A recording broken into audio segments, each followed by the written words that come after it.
space city called Houston, Texas. Welcome to Spaceboy Universe, featuring Spaceboy and the lovely Solana. So strap in and prepare for launch sequence.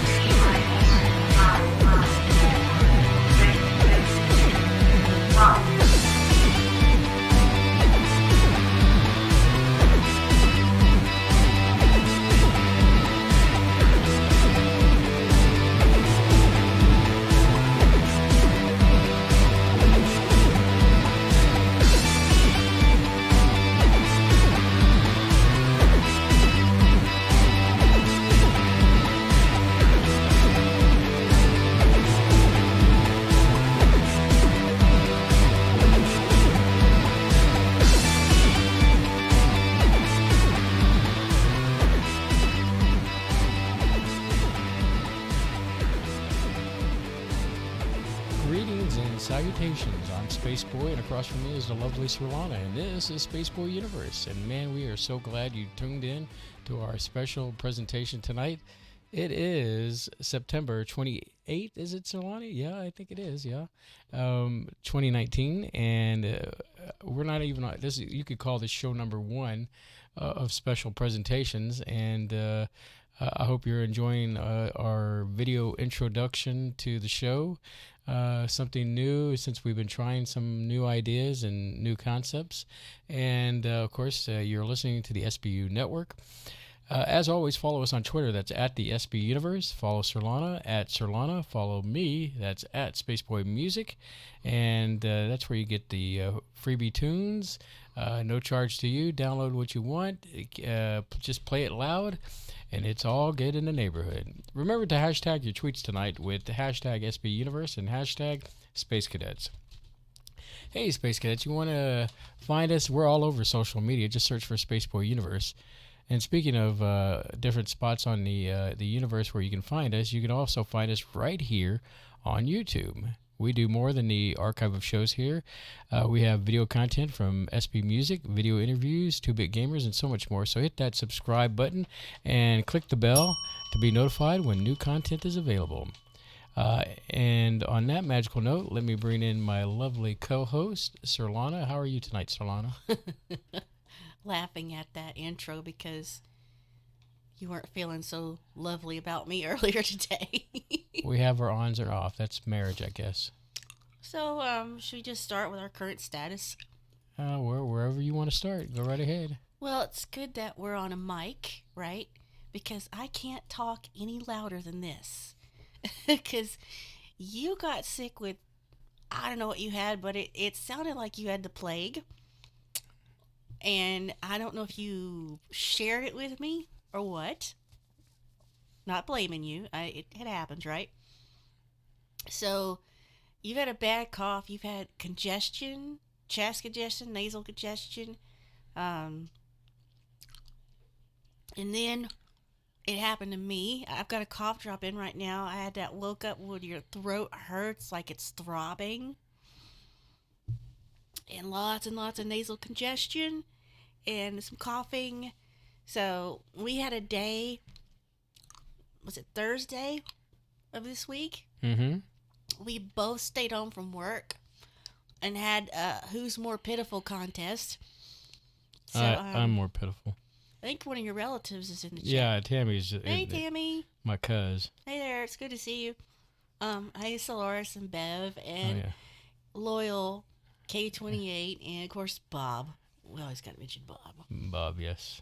But, so we've been under the weather, but you sound a lot better. You're still coughing, but you sound more like yourself. Well, I really put myself together for this show because I was just like, I didn't want to disappoint anybody. Eating ramen noodles all day. But, to be honest with you, those who've listened to the show over the years remember that I've had those situations with the cough. This is that time of the year. The cough isn't it?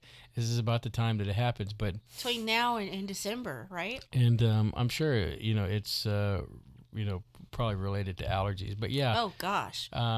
It almost seemed like I had like tuberculosis. Yes, TB. Yeah. TB. So we've been dealing with that. You kind of last week into this week, going into the next week. I missed 2 days of work because by Friday, Mm-hmm. which was yesterday, I could not talk at all. I mean, I was talking like this. I mean, I was whispering to you. Well, for me, this all started when we got that torrential rain that We will the talk about the that. faux hurricane that came through, and Yes, maybe that stirred up literal crap. So, as you may know, we're in Houston and we just survived we've sur- Imelda. we've survived many storms Tropical here. storm Imelda, which was almost as bad as a hurricane in terms of rain amounts. So, you work closer to home, so you were able to get home kind of like normal Mm-hmm. when you left work. I, I I should have left work when my instincts told me, from, but they didn't let us go. They didn't tell us to go home. So actually, they did, but they didn't. they did tell us after the fact, Mm-hmm. like 3 or 4 days later. Oh, we shut down the campus at 10:30 a.m. Didn't tell us we could go home. No, stayed there till 4 like I normally do, only to get trapped there because the bayou came up. The bayou surrounds the building on 3 sides. The bayou came up and over. You can't get into the building. I mean, Harvey got into the building, but it got to the point where you couldn't leave campus. So I was stuck there, and I stayed there till about 5:30, and I just like I can't stand this. I don't want to be at work longer than I have to, even though I have my own office and nobody was bothering me. So I headed west on the only street I knew to get on. Called you on the phone. I said I need help navigating because I can't drive and look at TransStar and I know I drove you bat crap crazy. I know I made you angry. I was about to burst into tears. I finally found a way home. I left my workplace at 5:30. If I get on I-10, depending on traffic and normal day, anywhere from 20 to 35 minutes, 40 at the most. It took me 3 hours to get home on a surface street because they shut down all of I-10. It was underwater, the whole thing. Now, everything pretty much in Houston, the main parts of Houston, like whatever, it just drained, you know. But I had never heard of Winnie, Texas, which is straight east on I-10 before you get to beyond Beaumont, yes. which is straight. I've been out that way. Poor Winnie, Texas. To them, Imelda was like Harvey for us. That whole town went underwater and it was devastating. Mm-hmm. They shut down access to that part of I-10 for over a week. It said, do not try to come east on I-10 toward Beaumont. They had to go all these different routes to get around Winnie, Texas. I just feel so terrible for them. But of course, you know, as always, you know who rises to the occasion. Mattress Mac. He's Mm-hmm. like, if you need, he even said, of course, I'm opening my stores. If you need shelter, you need food, you need clothes, you need dinner. He says, Mattress Mac said, here is my personal cell phone number. If you need me to come get you, I will come get you. Mm-hmm. This man owns a mattress store in Houston. Jim McInville.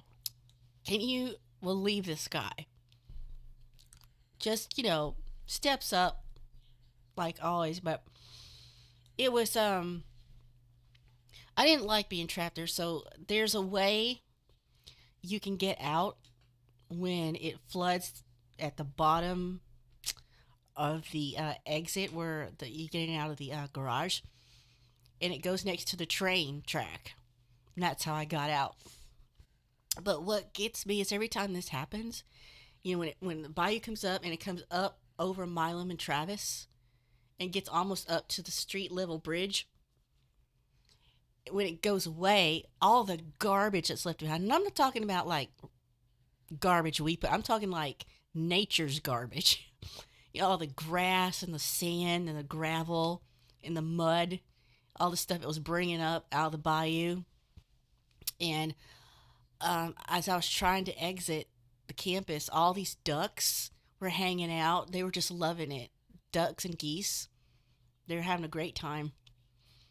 But For me, and it was really exciting because Thursday, I work for an IT firm, and so I got a lot done in the morning, but as that stuff started hitting Houston, we lost our power at the office, and it was like great, and we were out but of they power. didn't let you go home. Yeah, I didn't, and ultimately, when I did go home, coming down South Post Oak, there were cars that were abandoned, which always Oh gets, yes, gets me.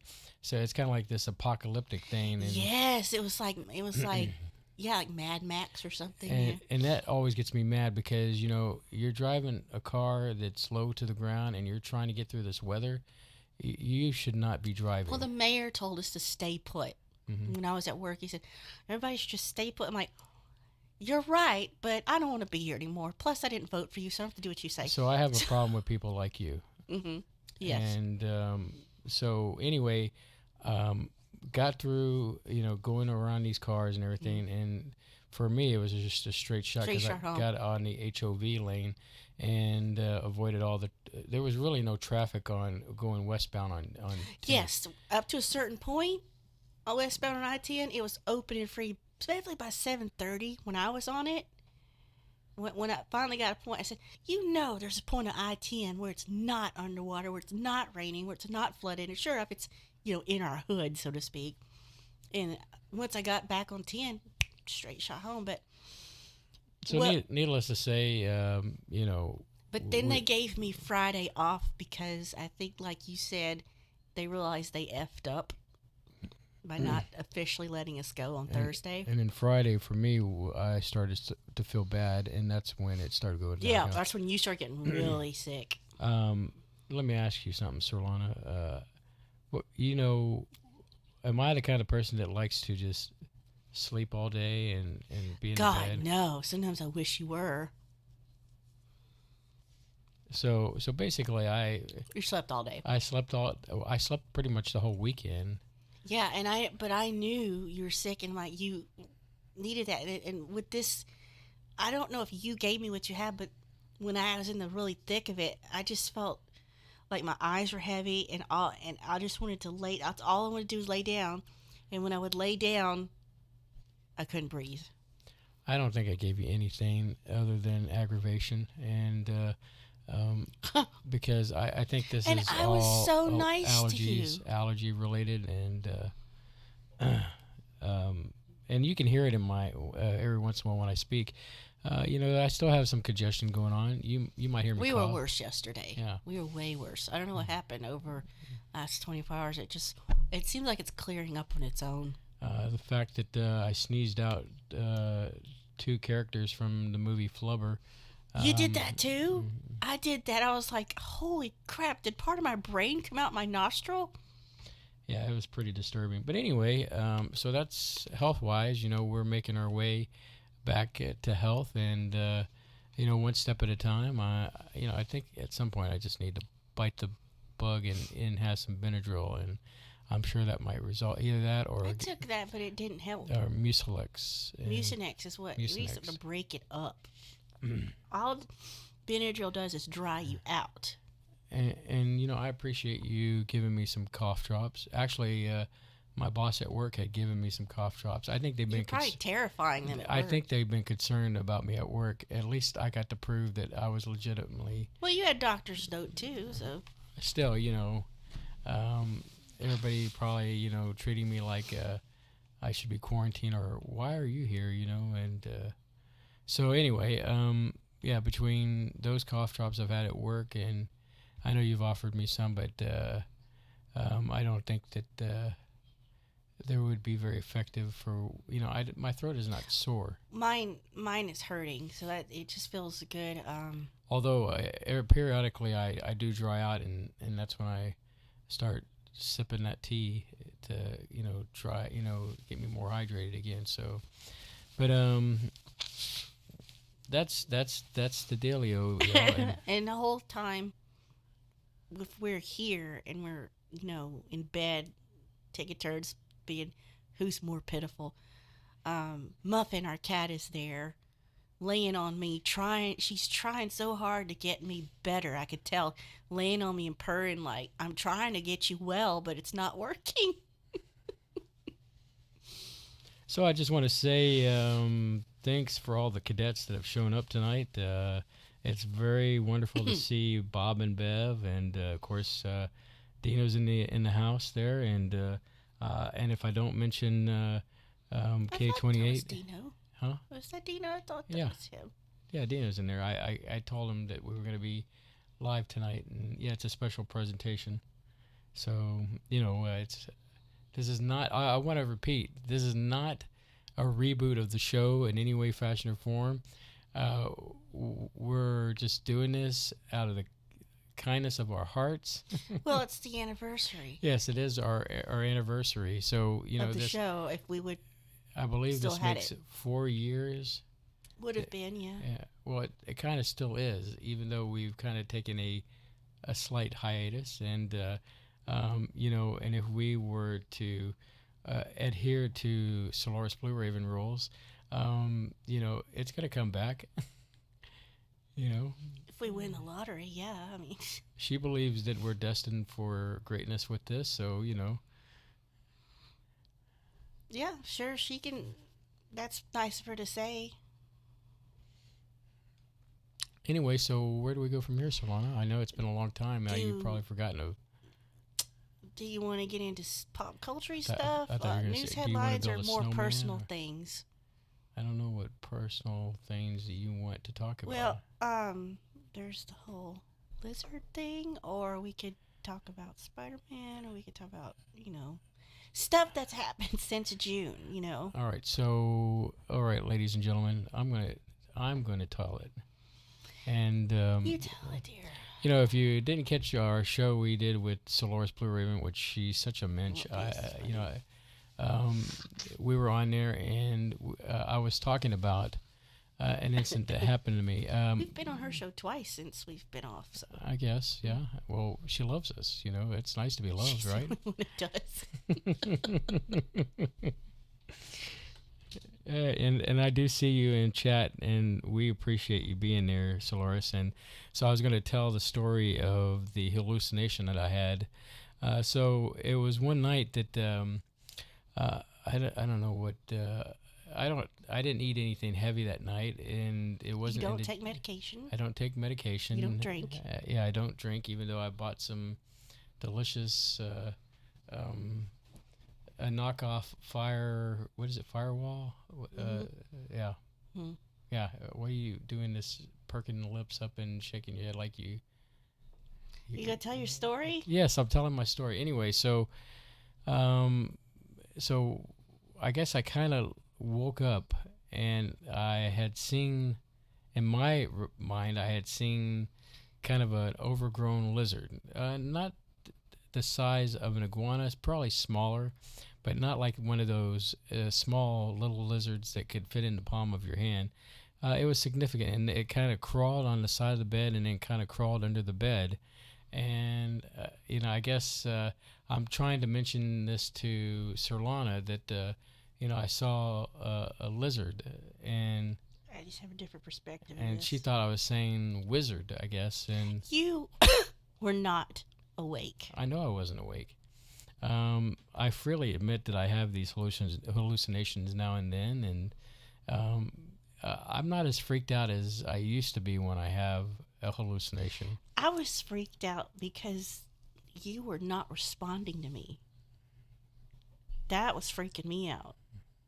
I was sitting on the side of the bed by that point. Yeah, you're sitting up. You were like in a state where you knew what you were doing, but you would not. I would try to talk to you, but you would not respond. You could only say, lizard, lizard. He's smacking me with back. He's like touching me. And I'm thinking, I'm not doing anything wrong. Why is he touching me? So, and I try to go back to sleep, and you're still pushing on me, and you start going, lizard, lizard, or something like that. And I'm like, I Okay, guess something's going on he needs me to know about, apparently. Like, I guess maybe in my mind I was trying to tell you that to be alert that because it wasn't that long. be alert. There could be a lizard in the room. Well, it wasn't that much long ago from that incident that you had a bug crawl on you and you No, tripped. this is before. It was way before. Way before. Um, I kept hearing you say wizard, wizard. I'm like, okay, he's having some kind of whacked out dream. And then you sat up and that freaked me out.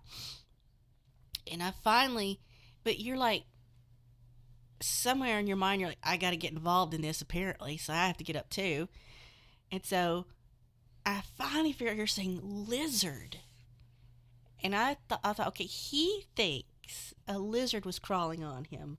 But I'm thinking what might have actually been crawling on him was a cockroach, because God knows we've had problems with those.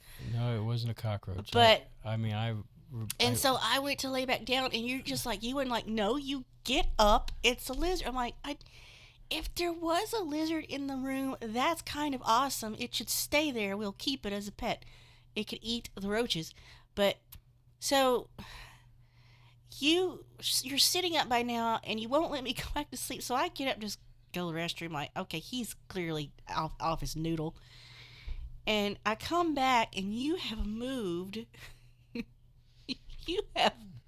You're laying with your head at the foot of the bed like this is going to stop the lizard from getting on you. I know what good logic in your head is going on. Well, I mean, one might say a repositioning of my energy. Energy bullcrap. Anyway, so you were clearly not awake enough to even know what was going on. So I was like, okay, he's losing it. I'm just gonna go back to sleep. Clearly, this is not the more stranger things that you've caught me doing while I was half awake or half asleep, or. No. I mean, this was more funny. Like, you've done weirder stuff back when we were living in apartments. Not since we've been here, That time when you were going, human. I'm like, I should have punched you in the face to wake you up. You were having some bad dream or something, but, and then we had a conversation where you were saying something and it woke me up, and I tried to say something to you, and you thought we were talking about pot roast or something, and it's like, two conversations that missed each other. But yeah, I guess I got my karma got me back for the lizard thing, I guess. I had been kind of trolling you one day because you don't like spiders and you definitely don't like tarantulas, right? I like how you had to slow that down. Because you pronounce it a certain way, and you're messing me up. So I had been trolling him off and on one day about random facts about tarantulas because I thought it was fast. I don't have a fear of spiders. Now that's not to say I don't want them on me. No, but if there was, I'd get. It's okay, but I'd been just looking at random facts. And, throughout the day, messing with him. And he's like... So, I told him one last fact, I think, while we were laying in bed about tarantulas. And I don't remember what it was, but... So, I guess I was just in that state. I was getting relaxed. And, out of the corner of my eye, I see this blur of this, rust and brown and black hairy fur. And of course I screamed bloody murder because I'd just been talking about tarantulas. And it was Muffin. And she had just jumped up on my nightstand out of nowhere. And she doesn't have a collar or anything, so she's in stealth mode all the time. She's very quiet. And I screamed bloody murder. And she didn't know what was going on. And she took off, and we didn't see her for a while. So I got karma got me back for all that stuff. So I think at the end of the day, I don't worry too much about the hallucinations. I actually have more hallucinations than I've told you. And part of that is, I've got the blue light on the side of my bed, and you probably, I got a blue light too. When the light has gone on, and you're like, oh, he's having some kind of fit or something like that, and I got a blue light too, but my lamp is like gold colored, and it has a opaque gold shade over it. So when I put the blue light in and I turn it on, it turns it green, which I kind of like. Instead of a green light, you have a blue light. Do we do our usual? Are we doing our usual breaks? Yeah, we're gonna do our usual breaks and everything. And if you I don't remember how to do this. If you haven't noticed, the chat is actually in the video. So watch what you say. So watch what you say, because there's a playback of all the chat there.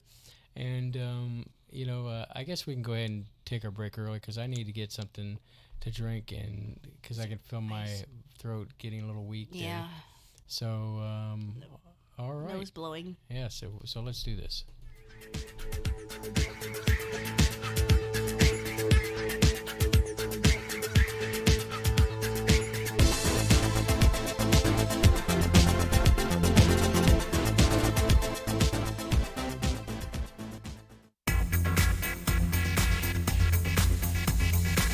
You are listening to Spaceboy Universe on the SBU network.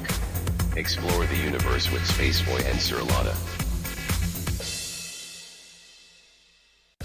This is author Jordan Root. You are listening to the Spaceboy Universe. This is K28, and I'm listening to Spaceboy Universe. Hi, y'all. This is Lori calling from Texas, and I love listening to Spaceboy Universe. Hey, this is Dave Cruz, host of Beyond the Strange, and you're listening to Spaceboy Universe. This is Wendy. I'm listening to Spaceboy Universe. Hey, y'all. This is Lorelai DeLille. I listen to Spaceboy Universe. Don't you? Tell your mama Nim I said hi.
You are listening to Spaceboy Universe. Here are your hosts, Spaceboy and Sir Roddy. All right. Man, it just feels good to play the bumper music and all this other good stuff and be amongst friends. I would say, do you agree, Solaris? I mean, see, I've been reading the tweets thing, Solana, and you'd probably say, no, not really. I'd rather be in bed reading a book. Well, I've never made a secret of that since day one, considering this is the anniversary show, and we've talked about the origin story of this many times, so we won't go over it again. Sure, it's old hat. The thing is that I really have missed doing this, and it's there's certain times when I'll be like, see an article or something, and I'm like browsing around, and I'm like, oh, I wish I could talk about this with somebody. I mean, and yeah, she'll sit in her chair. It. She's reading about whatever she's reading. She's thinking that, and then she looks over at me, which I'm sitting right next to her, and then no, I'm at I work wish there was just somebody I could talk to about this, and and that's what warms my heart is things don't change around here at the universe. We're still the same old married couple we've been. I mean, sure, we don't have the mileage that maybe Bob and Viv have, but we're my getting intellectual curiosity is deeper than it's ever been since we started doing this. You know, and when I come across something like I want to dive deeper into a topic, but I'm like, well, there's no point in it, so there's always a point for knowledge. Anyway, so let me start on my side of the story here. Is that as some of y'all might know, there's a new burger out there called the Impossible Burger that's plant-based, and I had an opportunity to try it, and I had people on my Facebook tell me, how could you bring yourself to eat that stuff? You should be eating healthy. And I felt like, well, I am kind of eating healthy because the thing is a plant-based burger. There's all the chemicals that are in it. Oh, well. I will say this. There was a time when we ate 100% ground beef, and then we tried turkey because it's slightly better. It's slightly better, and I would tell you, man, I feel a lot better after eating turkey than I do after getting ground beef. And so when I had the Impossible Burger, I didn't feel bloated or like chemical induced, or after eating a regular Whopper. Not to say that a regular Whopper doesn't taste good, because let me tell you something. Grilled hamburger, yeah, that is tasty. But but the Impossible Burger was actually pretty tasty because I didn't feel like crap after eating it. And there's got to be said for something like that. We've been waiting and watching on the interwebs ever since they first announced this Impossible Burger. And I'm sorry, ladies and gentlemen. I know you probably read that that it's been made with catfish livers or whatever. The thing tastes good. It doesn't leave me feeling like crap, and so I'm sticking to that story. I didn't eat it. I'm not going to. Yeah, you weren't around me. I actually went to go eat it. I'm never around you. Yeah, you're never around me because Anyway, so that's my Impossible Burger. Now, let me go into something else too, because this really. You've really saved up, haven't you? The thing is that I wished I had the SBU goat, and apparently I don't have it in my list of things to play, so I'll have to trudge the goat out somewhere. And I'm really harsh when it comes to customer service. And we had a bad customer service issue not too long ago at the beginning of this month with Domino's Pizza, of all things. So we decided to break down and order some pizza and do it through their Domino's app. And somehow they double billed us for our order. And so I called our store, and he says, well, here's your problem. You paid for it twice. And I said, look, I didn't pay for it twice. I'm calling you to let you know that I ordered just the pizza for my wife and I need to get this charge reversed. He said, well, there's nothing I can do right now about it. You're going to have to wait 4 days before it'll, we could take it off your bank for being charged.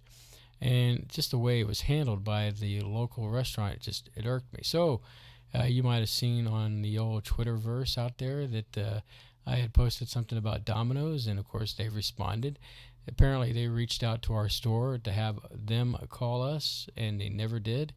And so being angry, I told them, I said, hey, look, it's been already another 4 more days since I talked to you guys, and nothing's been done about this. I have not received a call. And then the guy that tweeted back said, well, somebody called you, but they couldn't get a hold of me. I said, look, I got my phone on me at all times, and I'm looking at calls that are coming in, and if they did, they should have left me a message, and no message was left. So my next tweet was that I put out there that they had stole $38 from us and didn't bother trying to follow up and resolve this issue. So I will say this.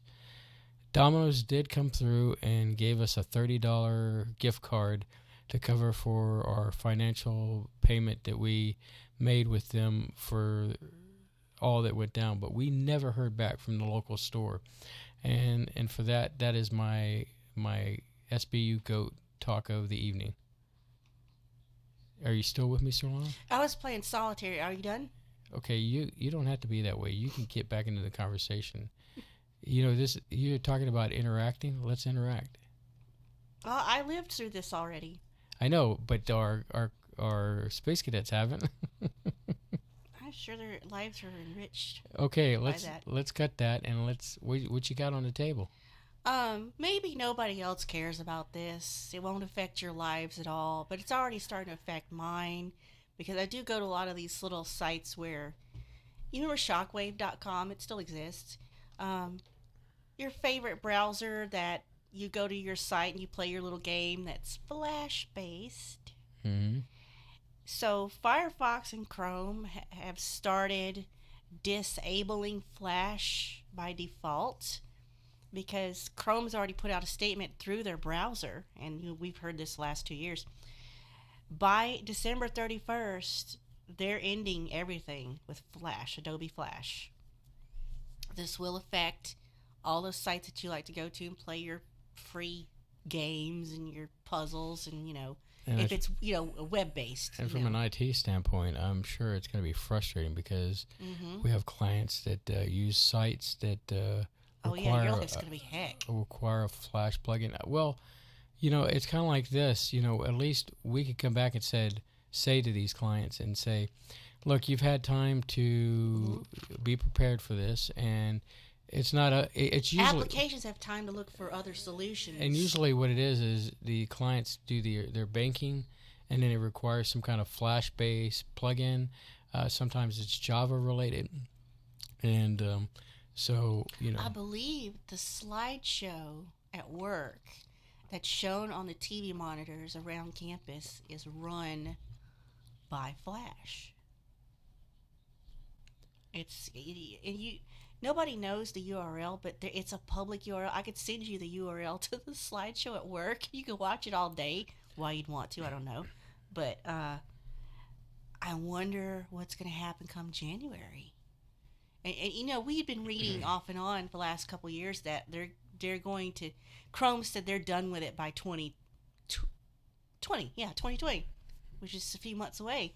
But and it's not like this hasn't been predicted by the great Steve Jobs that Adobe Flash is done for. I mean, before he passed on, he was a very big advocate against continuing to use Flash, and HTML5 is supposed to resolve a lot of the things that we've dealt with Flash. You would be more of the expert on that. Yeah. It just depends on what applications you're using. If it's in the workplace and it's a professional thing, yeah, they've had plenty of warning. But these little freebie sites for playing games, they're toast. And I did, you set me off. I did kind of look into it a little bit today. And I was looking for what is a workaround if you want to enable Flash for however much time we've got left in Chrome or Firefox. And they said, well, your best bet is just to go open Edge and tell Edge it's okay. And just like, oh, look, we've got a use for Edge now. It'll still play your content over there. But, yeah, maybe it won't affect you now, but come January, we'll see. That'll be interesting. Like in your job, I'll be interested to see if you get any calls based on Flash being disabled. And I don't know why.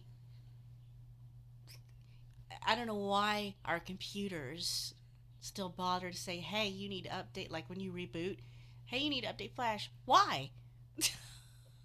What are you doing that it's got to have an update, you know? What was the program that made Flash animation? Do you remember what it was called? Flash. So it was just called Flash? I thought it was something else. Flash. Don't they have an yes, app? There's a replacement. A replacement app?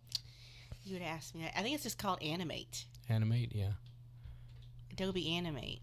Because what I remember seeing of the preview, it works just like Flash, building Flash animation. Or it should. And if that doesn't work, then you've got Adobe After Effects coupled with Premiere. Yeah. All that good stuff. So, But don't worry, everybody. Your PDFs are safe. PDFs are fine. Don't worry about that. Adobe Acrobat and all that good stuff is not going anywhere anytime soon. No, because it's too needed. There's no replacement for it. No, I've got the really the DC Acrobat DC because I've had to learn how to make PDF documents accessible, meaning ADA compliant at work. So that's been an interesting ride. So. And if you haven't heard, Windows 10 is ending its lifespan, and they've pushed out a patch. I don't think there's a Windows 11 on the horizon anytime soon. It'll be called something else. But as far as the patch has been pushed out, your normal Windows updates you would get on Tuesday. That will give you the most up-to-date version of Windows. So they should call it something like Windows Magnum. That'll sure get everyone's attention. Name it after a condom. There's an ice cream called Magnum too. An ice cream on a stick. I did not want that image in my head. It's been out longer than I think the other thing, but so since we've been off since June, you and I have seen the rise of Minecraft again, which is due to PewDiePie. And we saw him pass 100 million subscribers because he started playing Minecraft because he wanted to and he had not played it before. And next thing you know, that is all anyone is doing on YouTube because he was getting views and he was getting money. And everybody jumped on board. And every time he plays a game and gets views, everyone goes and plays that game too. Which is why I loved Markiplier's video on the try not to play Minecraft challenge. That was so funny. It's just a cute, short little video where he sees PewDiePie's stats and the money he's making off of his Minecraft videos. He's like, ah! But to his credit, he did not play Minecraft. But you got a renewed interest in Minecraft because of that, didn't you? No, I clearly tell you that I had been interested in playing. I had Minecraft on my machine. Oh yeah, you've had it for a long time.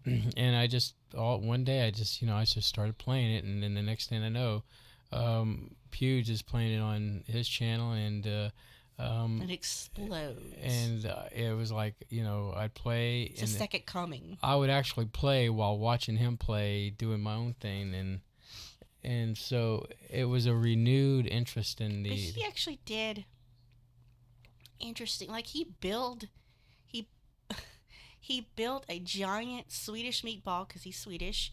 He built an IKEA tower. He built a statue to his dead horse. He built his dog a Japanese house. He built these elaborate structures, and he went on these quests, and then he played with Jacksepticeye, he played with Cinnamon Toast Ken, and, So it was like, he was entertaining. But, he is the first individual YouTuber channel to reach over 100 million subscribers. So we watched him do that because of Minecraft. And he wasn't trying to do that, but he's capitalizing. He actually has 101 million subscribers. And I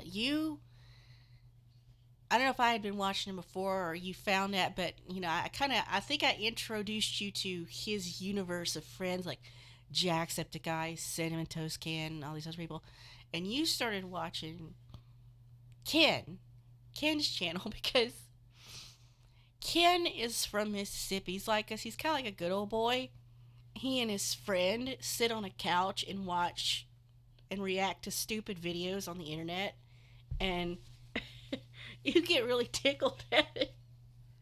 It's like, this is your kind of content right here.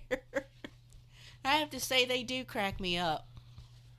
I don't watch. I think we've talked about this. Since we've cut the cord, we went a la carte by just paying for what we wanted to see. We got to the point with everything we wanted to see is it's kind of over, or they haven't made any new episodes recently. Right. Exactly. And, you like counting cars, and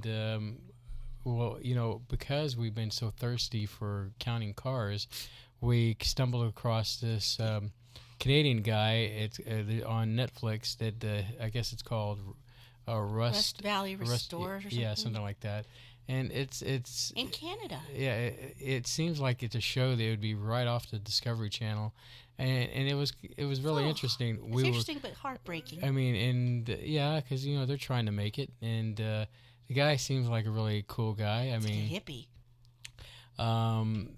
I've made a few jokes off the show. We enjoyed it. I know nothing about cars. I know nothing about an engine. I know nothing about restoring vintage cars. But my gosh, I could watch that crap all day. I like vintage American muscle cars, like from the 60s and 70s. And I could just watch it all day. And we've been through almost every car show on Netflix, just about. What was the other one that was more? They only had one season. That was only one season of that and show. The other one only had one season. And then we got into that other one. He called himself Gotham Garage. Yes. And he rebuilt they're a small little team, and what do... What is that car? Futura. Was it a Ford Futura? What's unique about that show is they buy a car, and then they try to sell it or upsell it to another car that they can... They're called trade up to the big ticket item. And that's their show concept, which is kind of interesting. And what's cool about the Rust Valley show is that, they've shown a few cars that you haven't seen here in America that have been Canadian exclusive. Yeah, exactly. And of course they've got a crew there, and I think we were both impressed when they brought on the young teenager girl to be. They hired somebody to work in the shop. They needed more people, and it was a 17-year-old girl. And she said she just loves cars and likes engines and wants to do that for a living. I'm like, you go, girl. But she didn't have her driver's license. She didn't know how to drive. And yet, irony. Mike helped her out and kind of teached her a little bit. And I can't think of the other guy that reminds me of Gallagher. What his name Avery. Is. Avery, that's right. Very Canadian. Yes. And they all have that Canadian... but my gosh, he's got this, he's got like a shop, like an auto shop, and he has this land where he just has these cars and pieces of cars just rusting in the elements, like vintage cars, and they'll pull back and show you the whole area, and it's just like this jaw-droppingly beautiful area in Canada. I don't know where it's Canada it is. And he has his whole land is butted up against a mountainside cliff that is like eroding and about to fall down on his shop. I'm like, why would you put your shop next to a cliff, you know? But yeah, in a recent episode, they had to go to the top and cut trees down so it wouldn't. So they wouldn't fall down and crush everybody. Right. So, and I think they had mentioned that Mike had done that before. I guess they. Periodically have to go, you know, whack these trees before they whack them. But yeah, he was driving this really sexy Chevelle. It's like his personal car. Mm-hmm. But I was like, man, you know, one day if we win the lottery, I want to get a classic car. Well, the thing is, you know, going back to counting cars, is they don't really, their formula for the way they do their show is not like it used to be. No, it's better. And they've left a lot of that hokey reality crap behind. Drama. I don't think it's as good as it used to be. Oh, you liked the hokey drama, huh? Well, that part of that is kind of funny with Horny Mike and Rolly, and but I could so do without Mike. So I just want to see cars being restored and, you know, watch them. And then of course there's the show that you hate. Oh. And it's Fast and Loud.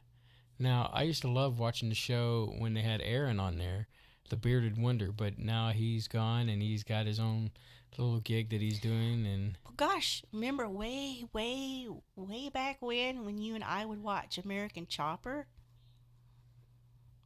It seems like a lifetime ago. And they split up, and they're son and father, and they can't even talk to each other anymore. It's like, that's why you can't work with family. And it made great memes, though. Yes, I was getting ready to say, are you trying to say something about our show? Well, you know.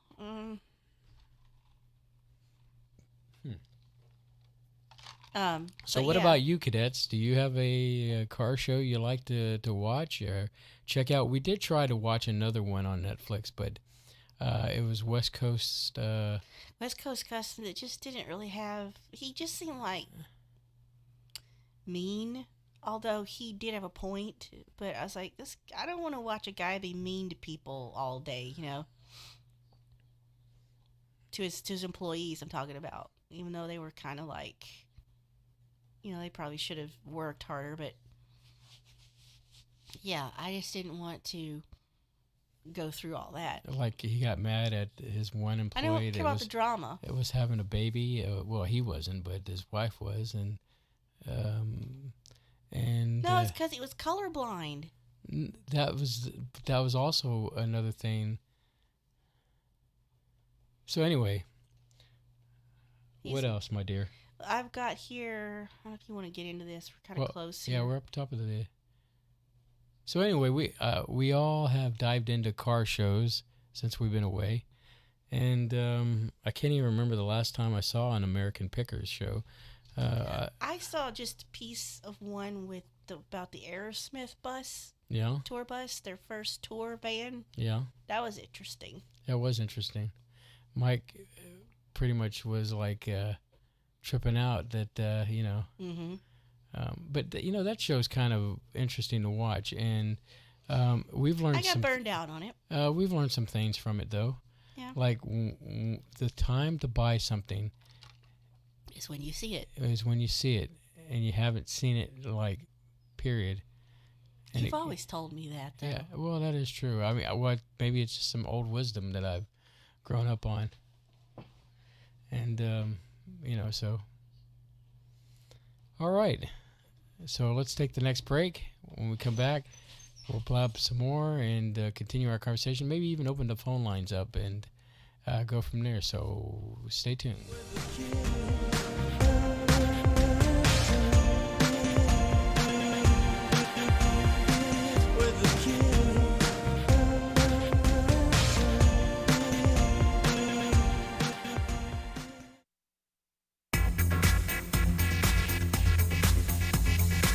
You You are listening to Spaceboy Universe on the SBU network. Explore the universe with Spaceboy and Sir Lana. Hey, Solana! What?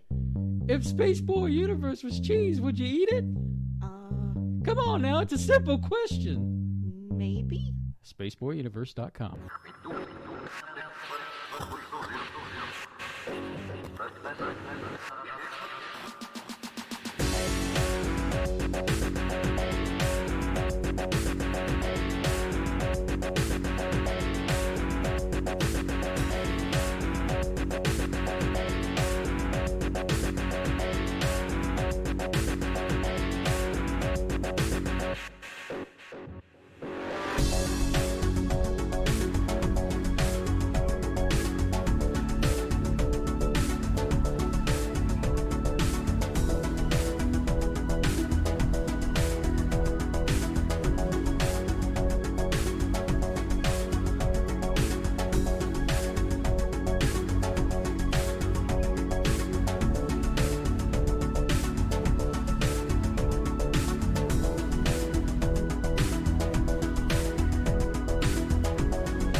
You are listening to Spaceboy Universe. Here are your hosts, Spaceboy and Sir Ron. I like that one, Solana. What? That song, Jesse James. It's been a while, hasn't it? Yeah, it's fun to listen to older Spaceboy stuff. I do it all the time. Compared to what I'm not working on, which I should be working on, to finish off the second album of the end of the beginning and the beginning of the end. Saga, yeah. And then get my butt working on the final act of Sweepers, which I've been working on for the Outer Rim and all their production with Jim and Jody Bray and Bill Lutz, and sometimes it's just hard to get inspired. And believe me, I understand. And then it's yeah, we've mentioned that before on our show. But at the end, burnout is a thing.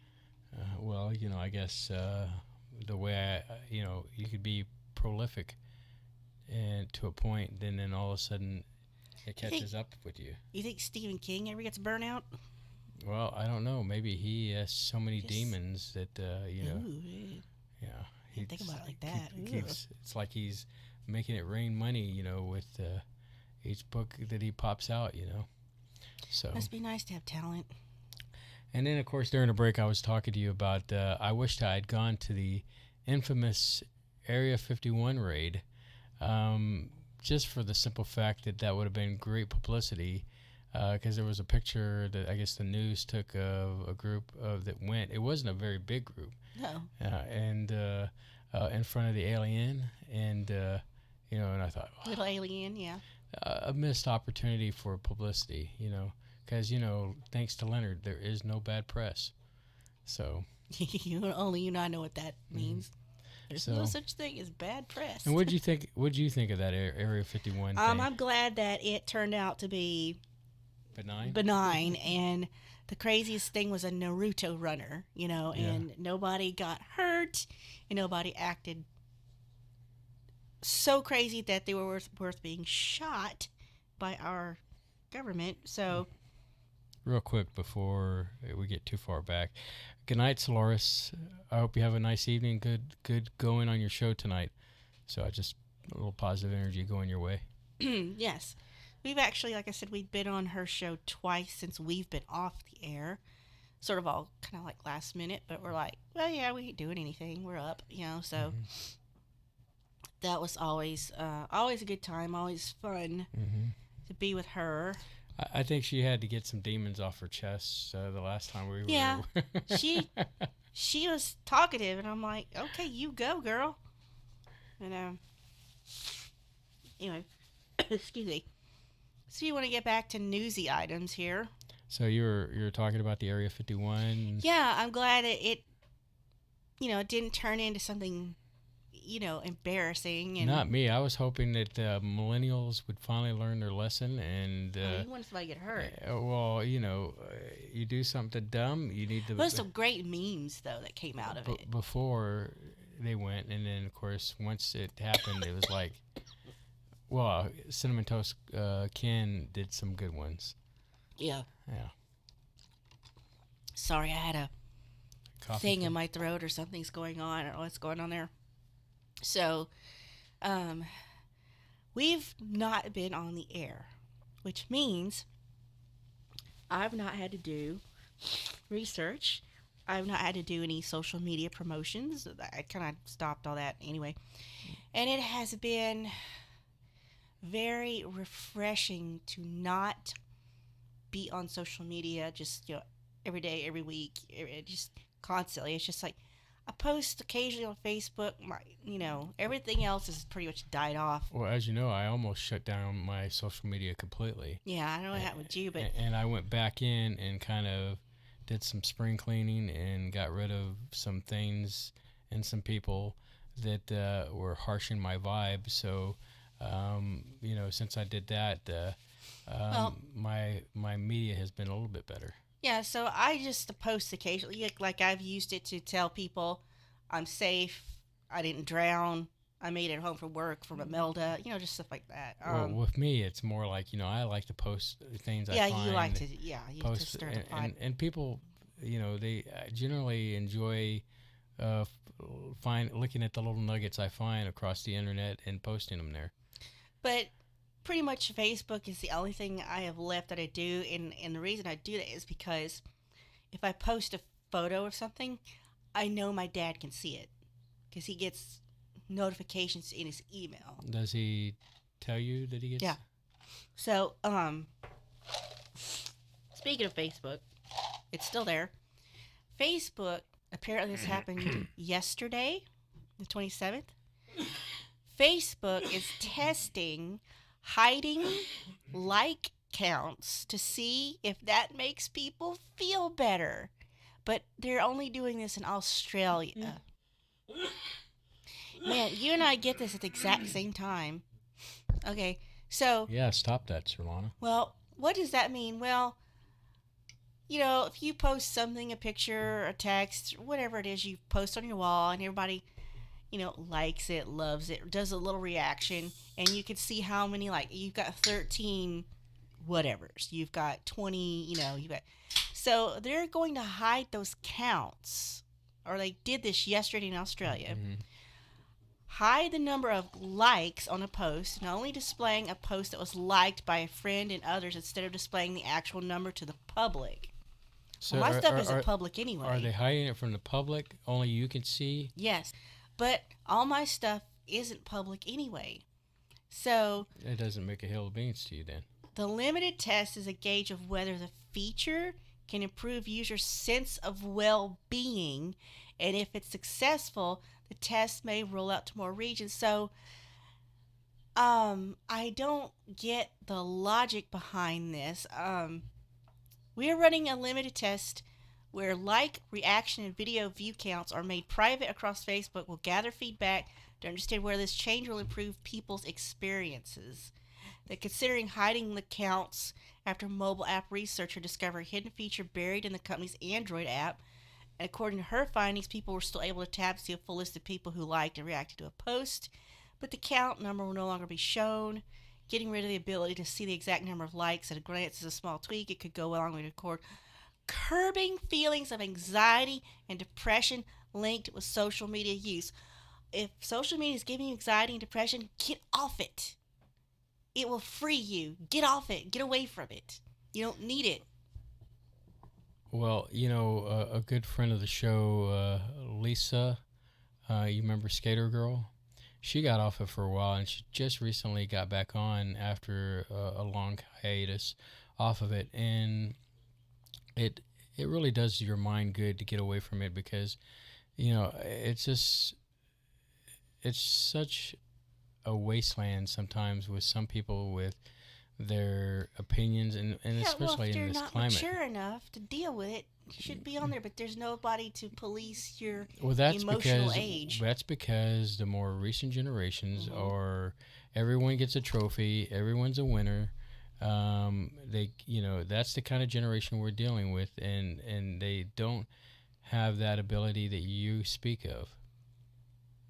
Yep. I like not being on social media. Since we're talking about scary, disturbing things, let's talk about Google. Google may have just ushered in an era of quantum supremacy. Let that settle in the back of your brain for a second.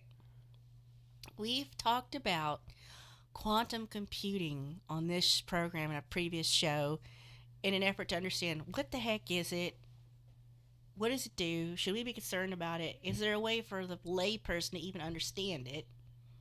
And I thought I did an okay job. I actually understand, I could fake my way through a conversation at a cocktail party, the imaginary cocktail party that goes on in my brain. That's the only one I'll ever attend. So, the first computation that can only be performed on a quantum processor, they did it. Google says it's achieved quantum supremacy because they're the only ones, I guess, that's done it so far. So we'll see how long they keep that title. It's a big development for quantum computing, and it seems to have done this for sure. And it came, this is kind of interesting now. This announcement came in a paper that was reportedly published on the NASA website before being pulled, according to Financial Times, which retrieved a copy before it disappeared. Wonder why they did that. Wonder why they pulled the paper. To our knowledge, Google's paper read, "This experiment marks the first computation that can only be performed on a quantum processor." The paper was titled "Quantum Supremacy Using a Programmable Superconducting Processor." Very difficult to say when you're stuffed up. So they've got this quantum computer, and it was able to solve a calculation. You know what it makes me think of? What's that? So they're like, what's it like something the old kid would say, or like a question like, can God make an object so heavy even he can't lift it? That's what this seems like to me. And the quantum computer supposedly was able to solve this calculation that you can only do with a quantum computer, proving the randomness of numbers produced by a random number generator. 3 minutes and 20 seconds would take the world's fastest traditional supercomputer 10,000 years. So this means whatever this calculation this computer did, it cannot be performed by traditional computers, making Google the first one to demonstrate quantum supremacy. And if I had like a really snotty alt jazz group, I would call it quantum supremacy. So I don't know what this means for us as, regular dumb folk. Skynet's just around the corner. Yeah, is it that type of thing? Is this part of the AI stuff we've got to worry about? So Google expects the power of quantum computers to expand at a double exponential rate. Whereas, and I've heard this before, traditional computers like the one we're sitting in front of have long been pegged to Moore's law, which is for technology. Power doubles every 18 months or so. This would speed up the 18 months, time frame. 72 qubit system. Now they've got a 53 qubit system called Sycamore. So, yeah. I don't know, just something to maybe keep your eye on occasionally. If, they do make that computer from Hitchhiker's Guide, it'll probably be Google that does it. That's of course, the answer to the ultimate question. Life, universe, and everything. Which is 42. 42. It's love. It's love. Like, don't bother me. I've got shows to watch, So, I just thought that was interesting because these are things we've talked about before in the past, and I'm still interested in it. As far as gaming, we've discussed, Minecraft's had a second coming thanks to PewDiePie's views, and that caused Fortnite to kind of, I guess, dip down in popularity, which was the reigning champion of gaming, which I've never played, and I'm just not terribly interested.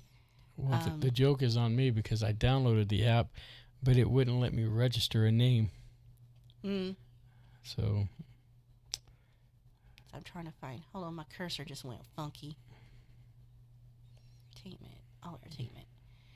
Well, let's do some entertainment. So you continue to watch Star Trek and Star Wars upset channels. Yes. What's your latest on your Star Wars upsets? Well, the most recently is Bob Iger has come out with a book of his memoirs. And head of Disney? Yes, the head of Disney. He wants to be president of the United States one day, right? What? That ain't gonna happen.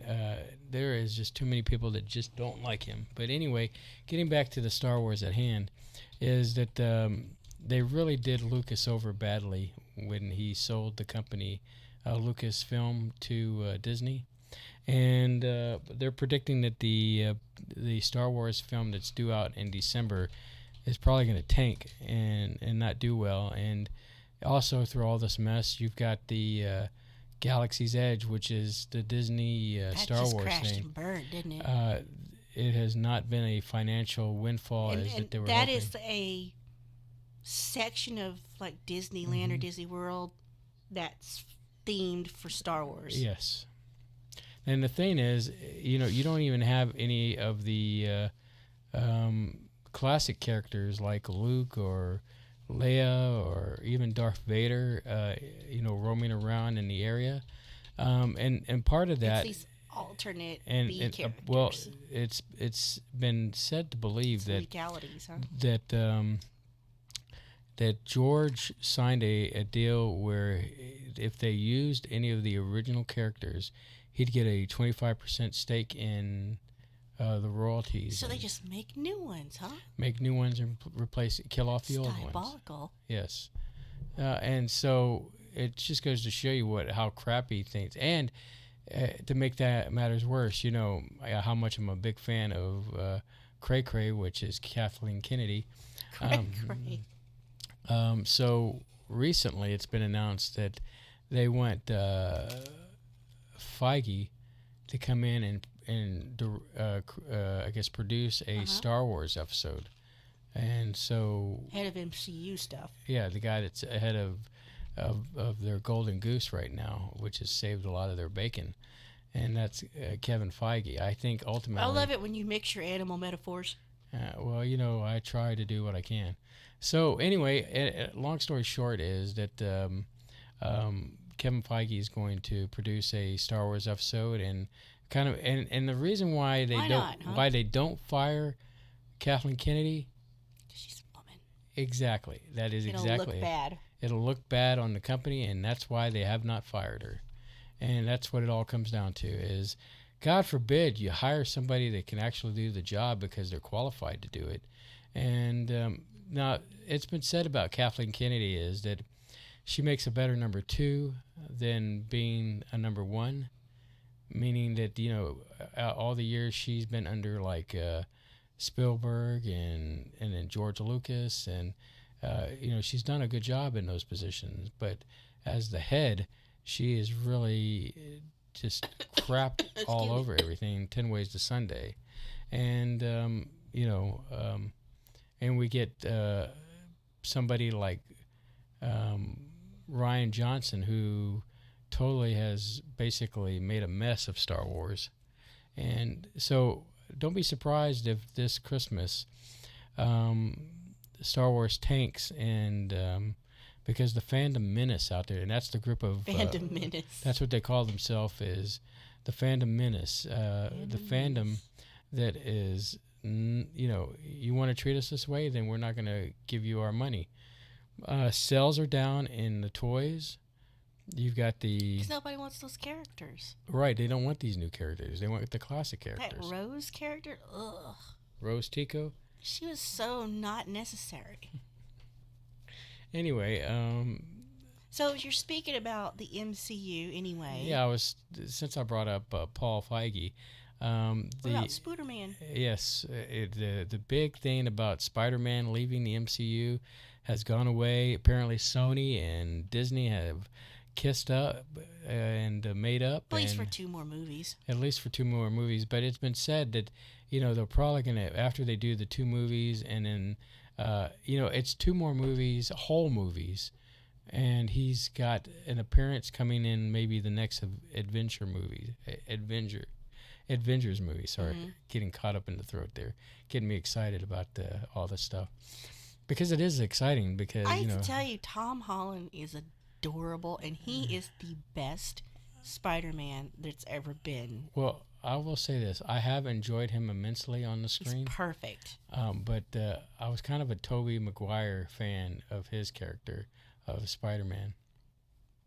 Anyway, so Spider-Man is not leaving the MCU, and I'm sure we're going to see a lot of stuff going forward where Sony is going to try to build their own Spider-Verse, if you will, MCU, and I'm also interested if they're going to try to bring the Fox properties, which is the X-Men. Phase 4 is the building towards that where X-Men, and at this point they don't really know if it's going to be the X-Men or the Fantastic Four that comes out next. Can we just bury the Fantastic Four? They're so lame. Look, that's because of the same thing that Sony has. They had to make a movie, or they would lose the rights to the. So you don't use it, you lose it. Yes. Weird. And so that's weird. That's why we got the Fantastic Four movie, whatever that happened recently. But I don't know. I know one character that's not going to leap into any of these because he's terribly inappropriate.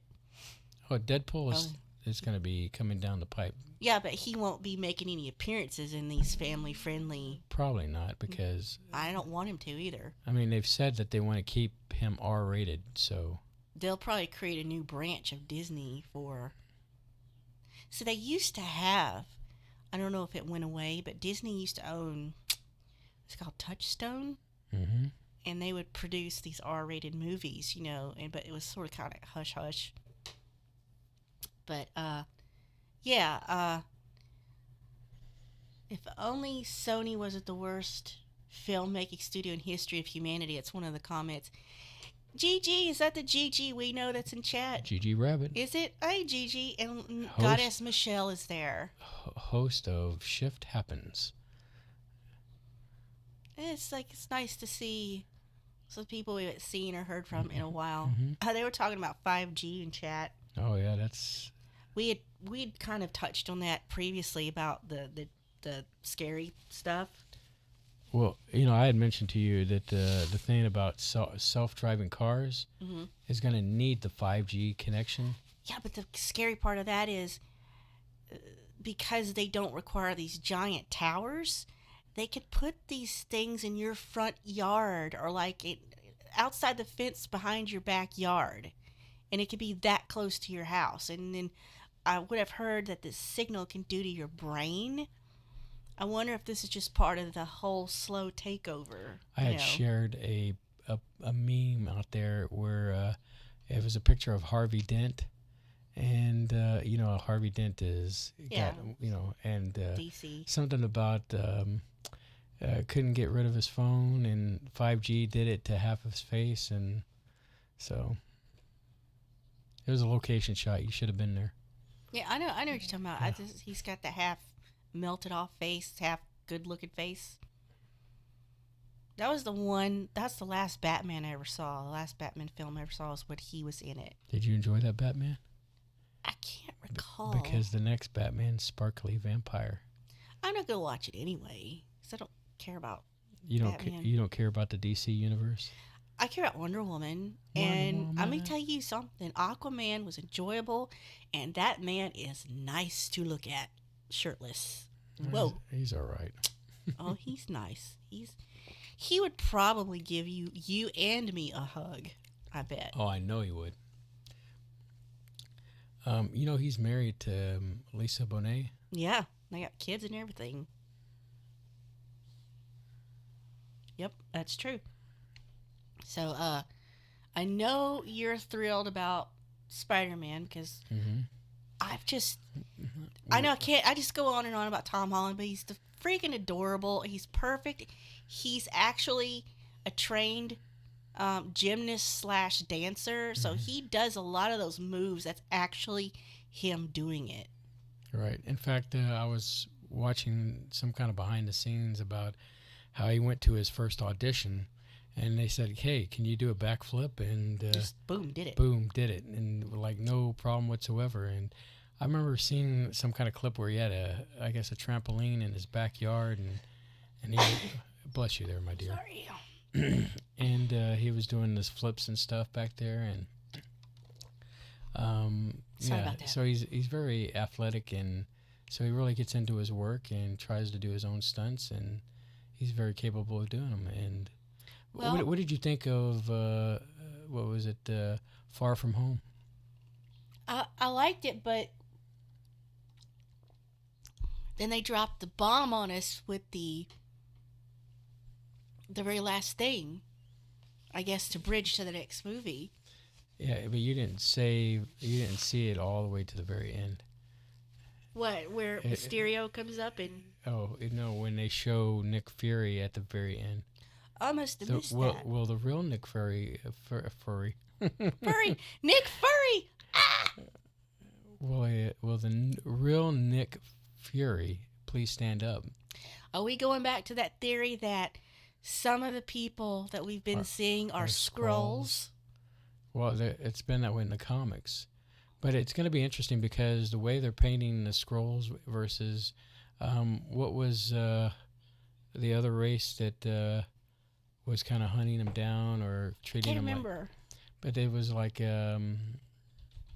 they're saying that those are going to be the bad guys instead of the Skrulls, which the Skrulls... The ones that took Captain Marvel. Yes. The Kree. The Kree, that's right. God, I'm a nerd. I shouldn't even know that. See what you've learned being married to me?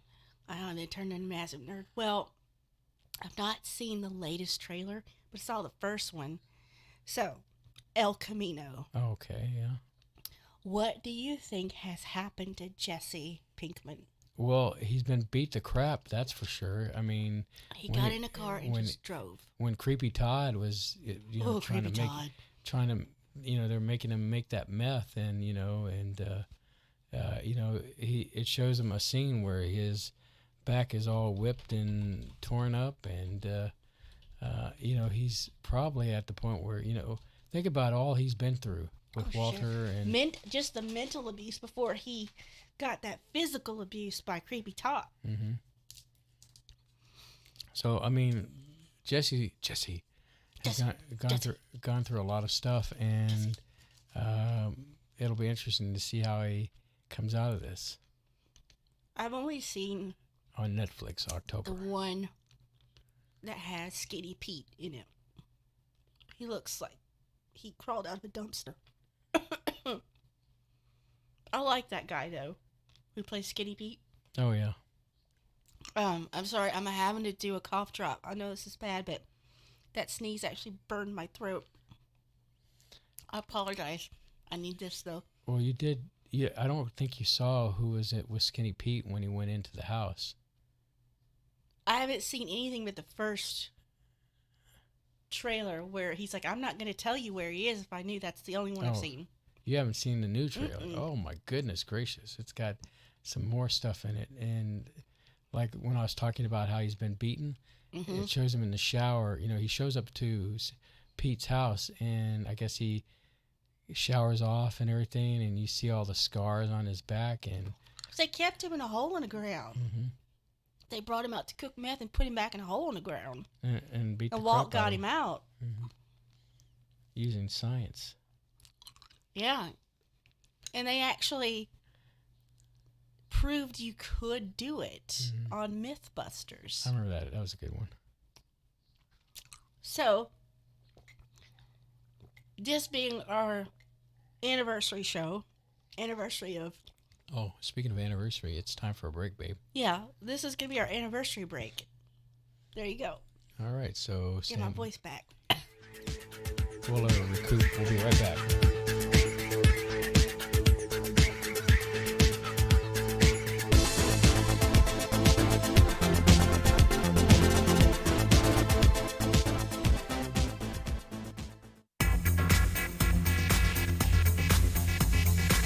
You are listening to Spaceboy Universe on the SBU network. Explore the universe with Spaceboy and Sir Lana.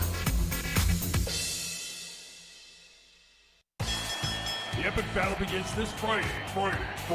Direct from ringside at Laser Death Melt and Bot vs. Bot in Galaxy's two-ton weight championship, where your challenger, Good Bot, will face the reigning champion, Bad Bot. You're terminated. Reserve seating starting at $30. 2-drink minimum, where ladies don't get in free. This is an SBU production. You're listening to Spaceboy Universe.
are listening to Spaceboy Universe.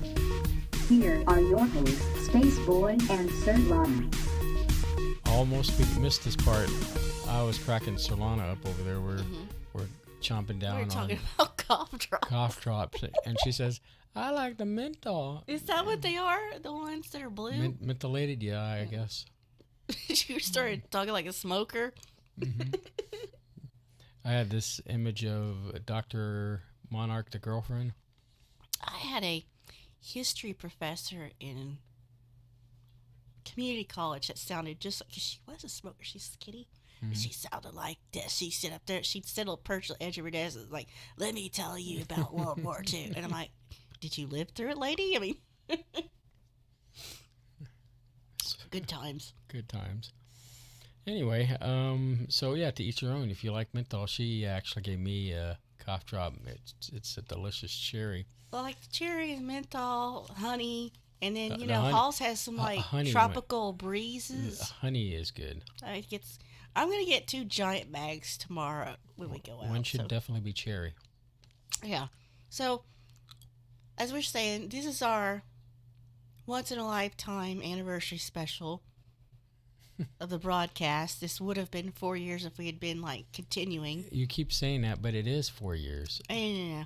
But and like I said, we've already told you the origin story many times, so we won't go through that again. But this is fall. It's fall officially, right? Fall. Yeah, in some parts of the country it is. It's fall. Like, for example, I'm sure Miss Michelle could tell us that it's cold up there. We have a call. Go ahead, put it through. Caller, you're on the air. Hi. Well, blow me down. I can't believe it's our marriage counselor. Yep. I missed our counseling session. I'm sure you And have. we've needed them badly. And how are you, my dear? Oh, not too bad. You know, it's great to hear from you. Tired. My allergies are kicking me butt. Oh yeah, that's what's going on with us. That's why we sound so weird. Yeah. No, I always sound like this. You always sound like you have your nose plugged, right? Pretty much. So, is your twin sister there?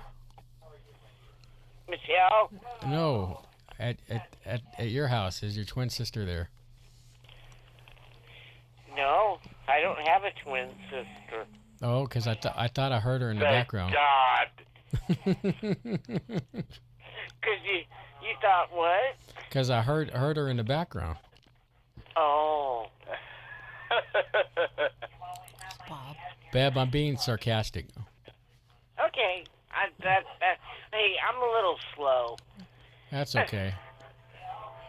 No comment. Yeah, you better not have a comment.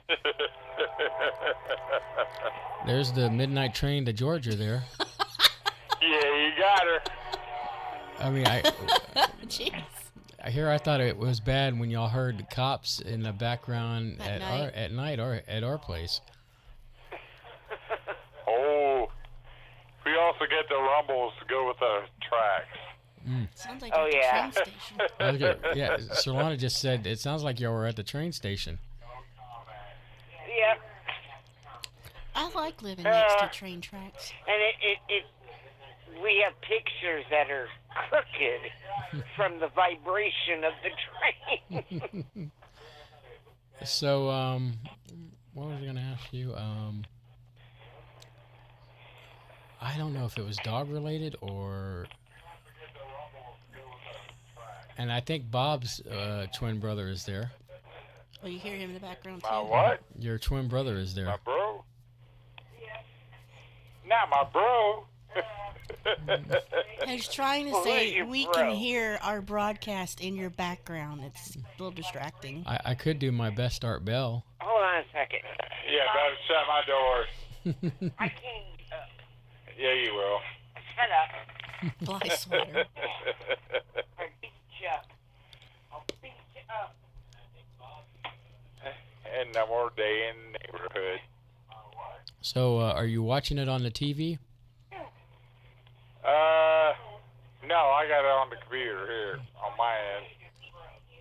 Can you see the chat room pretty clear on the screen? No, I'm out in the kitchen now Oh. because I was trying to avoid what's going on. Ask him if that's better. Yeah, that's better. You're welcome. Danke. Come on. So how have you been, Bob? Oh, I've been good. Now I got a gosh, I sent you a text on what system I got, but I'm hoping to lay some new tracks down here soon. Of basically cover on Gordon Lightfoot. Hmm. So yeah, the old. When do you think you'll have that done? I'm hoping to have it done this week, and if again glitches, I might be contacting you. I was gonna say I'd be curious to hear if you're, willing to let me listen. Oh, no problem. He's got a good voice. How many times have you said that's the opposite of what you usually say? You what? Sometimes you don't seem like he's Spaceboy's trying to be funny, but he's tongue-tied. I'm tongue-tied, I guess. I know that's no problem. He's not right.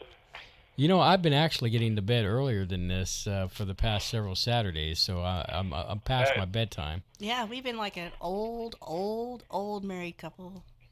We don't go out after dark. We're already there, so. Yeah. We're older than dirt. But I understand. Oh, Bev. What? Nothing. What did I say? What? Bev sounds like me tonight. No, that's all I'm getting you. Oh. Yeah, he was busy today and yesterday, and he's still got things to do yet. Yeah. He went and got a new what is it, baby? What? What you put in the bathroom? I was thinking. Yeah. Do we know what? Is it the shower or the toilet? Because that's a loaded question. No, neither. It's the water sink. And a new medicine cabinet. And that's what bit me. Yeah, he was using a Dremel, and he kind of dremeled into his 2 fingers on his right hand. Oh, left. Or left hand. That reminds me of my stepfather. He works in construction, and he took a nail gun and actually nailed his index finger and his middle finger together. Yeah. Ow. And I just, he went to the emergency room. I went with him, and he just pulled that nail right out, and like it didn't even bother him. But it's like, holy crap, No, that's like me. It's like, well, give me some tape, give me some paper towels, and I was like, well, you're gonna have to go to the hospital. Look how it's bleeding. It was even bleeding through the doggone paper towels he had on him. It stopped. Oh, God, you should have seen Dino. It was so funny. That medicine cabinet's a pretty good size cabinet. It's got a good size mirror on it. Mm-hmm. Well, Dino had never seen his reflection. Oh, really? And he seen his reflection in that mirror. Oh, my God, it was so funny. He wanted to play. Yeah, he was batting at the mirror, trying to get that dog in the mirror to play. And then he would at it. I'm like, oh, God. Oh, we should have taken a video of it and posted it on Facebook. A missed opportunity. You could have gone viral. Yeah, it could have. It was funny. Every time I'm on Facebook, whenever I see a wiener dog, I usually include you and Bob on it and send it your way. There's this one popular Dotson that's on there that his name's Caruso. I like him. He is such a cutie. I wish I had thought of that sooner. Yeah, I like how they put him in outfits and stuff, and yeah, they did something recently with him, and it was really entertaining. And but yeah, I usually enjoy watching those. Those are good to watch. We could do that with Dino, hon. No, we only copying Caruso.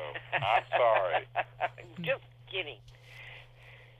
He don't even like it when I put a sweater on him in the winter time. It's cold out there for him. He's a dog, and he does adapt. Well, yeah, when the snow is so cold, he's whining when he comes in because his little paws hurt. You know, I don't baby my animals at all. I've thought about y'all a lot lately, in the sense that whenever I see Jim Jordan, is that correct? His name? He used to be in our area, and then they redistricted everything. Mm-hmm. Yeah, he's no longer in our district, but yeah, I like Jim Jordan. Who's Jim Jordan? He's a congressman up there on the Hill. Okay. Yeah, he likes Trump. Good man. But I mean, I've been watching a lot of videos of the hearings and stuff, and he is concise and knows what he's talking about, and yes, he does. He's very sharp, and he is a very smart man. Mm-hmm. Well, I'll tell you. Uh-oh. The Democrats just sealed his... No, I ain't going there. I want to keep it neutral. Yeah. We're keeping it neutral. Keep it neutral. Please. Yeah, I am. All right. Well, is there anything else you want to add? I mean, anything? No, I'm just waiting for SB Part 2. Part 2. When we resume our normal duties. Well, I did play the lottery tonight. Maybe if that came through, we could get back on the road and start broadcasting again as normal. Anytime you guys are on or chat, you know my number. Definitely. We'll probably have a few more of these before the year ends. I kind of threw one up where I might do one the week of my birthday. I turned 50 this year, and when's your birthday? November 18th. Oh, excellent. Yeah. I might need you to do some help me on some things, but when I do lay some track sounds, so. Sure. Well, just let me know. You know where to find me. Oh, no problem. Will do. And I have missed talking to you guys. Yes. Can't believe it's been Both 3 months. Saturday nights have not been the same. They've been kind of lonely. I had to put up with her. Yeah, I have to put up with him. See, that sounds like what we have to do now is put up with each other. So I just stay in bed and read. I don't know what you're talking about. You guys got it. You guys work so you can get away from each other. We don't work and we're with each other 24/7. You gotta rub it in, don't you, woman? Yeah, that's right. That's right. Well, all right. Well, keep looking on the thing there, and we'll do updates, and as we get closer to the next possible what did we call this special presentation? Yeah. So the next special presentation, and I was as soon as it was posted, I was counting down the days. All right, nothing. Next time is SB Christmas. Yeah, it'll be time definitely. will be set later. You can Sound count. You can count on that. Well, how about Thanksgiving and Christmas? No, Christmas is good. A very special. Everybody time to prepare. A very Spaceboy Christmas. We could do that. We'll be That here. sounds Hey, good, that would actually. be cool. That would. I like that. A very Space Boy Christmas. Well, Space Boy and Sir Lana Christmas. see, you can take credit for helping with the naming of the Christmas show then. Excellent. Far out. All right, guys. Well, we appreciate you phoning in to the universe, and we love you to death as always. You know Oh, what's gonna happen. you know that we love you too. Love everybody else out Yep. there. God bless. Yes, yes. God bless everybody. Stay safe. Oh, we try. Bye. Bye-bye. Okay, so there is a literal cat fight going on in our front yard. And that just totally derailed my focus. And I'm like, That's and I look probably, at you, are you hearing this? Are you hearing probably because they got mad of all the grass that was shoved against They were their door. hiding in the grass. All right. Okay, I don't know why that's funny to me. Yeah, there's all this screaming happening outside. Why is it the only times we come in here to do a show, all heck breaks loose outside? The police are coming in helicopters. There's people doing donuts on Beltway 8. There's cat fights. There's fires. You know, it's just everything happens while we're trying to broadcast. Torrential rain. Mm-hmm. Well, it just goes to show that even through all that, we still manage to make it through. That's bizarre. Mm-hmm. That's so bizarre. That sounds like demons outside. But yeah, I was gonna mention. I was trying to lead into the fact that it's fall, and some things are going to happen this fall. It should be interesting. Like, yeah, you're turning 50, but how interesting that is, I don't know. Rick and Morty is going to come back the same month that you are going to turn 50. This will be November, so I'm looking forward to that.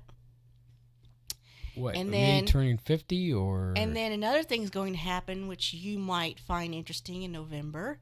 Disney Plus debuts. Yeah, we'll see how that goes. Yeah, you're very skeptical about well, it. And I've made the comment on several posts of things I've followed. I believe, just like in the movie The Last Jedi, when Luke says the Jedi must die, Mm-hmm. I believe Star Wars is at a point where It's Star time Wars, for it to end. It needs to end, go away.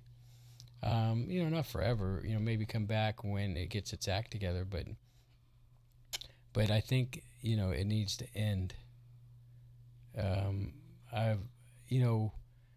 Disney has taken something that was beloved by many people, such as myself, as kids, and turned it into a nightmare. Dumpster fire. Yeah, they have.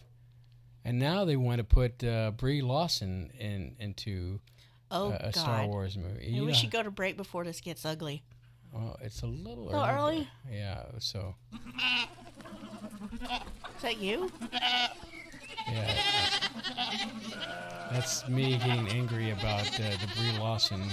That sounds like goats having a conversation, really. Yeah, there are goats having conversations about Star Wars right now, and they're all mad that they want to put Brie Larson into Star Wars. It's making me cough. I mean, see, you're getting all riled up just thinking about it. I don't care. I honestly don't care about Star Wars anymore.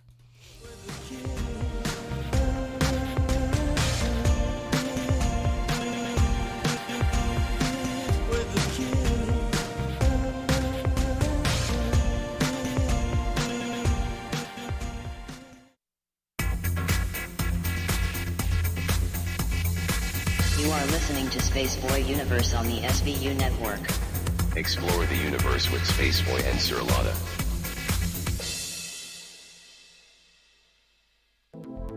Greetings, Space Cadets. Let's see what's in the sky tonight in the Spaceboy Universe. Tonight, in the eastern sky, we have Spaceboy Universe rising above the horizon in glorious splendor. And in the west, we can see Solanas Majoris, which is visible at 9 p.m. Central Standard Time, just below the K28 belt. So keep your eyes on the sky and listen to Spaceboy Universe. I'm Solaris Blue Ribbon, and I'm listening to Spaceboy Universe.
You are listening to Spaceboy Universe. Here are your hosts, Spaceboy and Sir Lana. Hey y'all, I know we've been gone for at least 3 months, but have we ever done a show that's less than 3 hours? It's always been 3 hours. You get 9 to 12 midnight. So where are you going? You're not going anywhere because you're going to continue to listen to this show and possibly call in. I just posted the number again. Thank you, my dear. I had to approve it because as the admin, Oh, sure. Yeah, whatever. It asked me when you do it. So Okay. So that number is 713-701-5214, 713-701-5214. We'd love to hear from the cadets out there that have not touched base with the universe in a while, and we'd love to hear from you. Hopefully you didn't decide to go to bed after that last break there. They may have. So, what else you got on the fryer there? I am looking at one of my favorite sites, which is mirror.co.uk, their weird news section. Mm-hmm. And I just read the headlines. I don't really click the stories. Here's one that will start a violent argument. Woman quits job to look after husband because men should be spoilt by their wives. So, she's living in some 1950s fantasy world. I know. You want me to get her number for you? She's already married. Domino's, I know your favorite. What did they call in?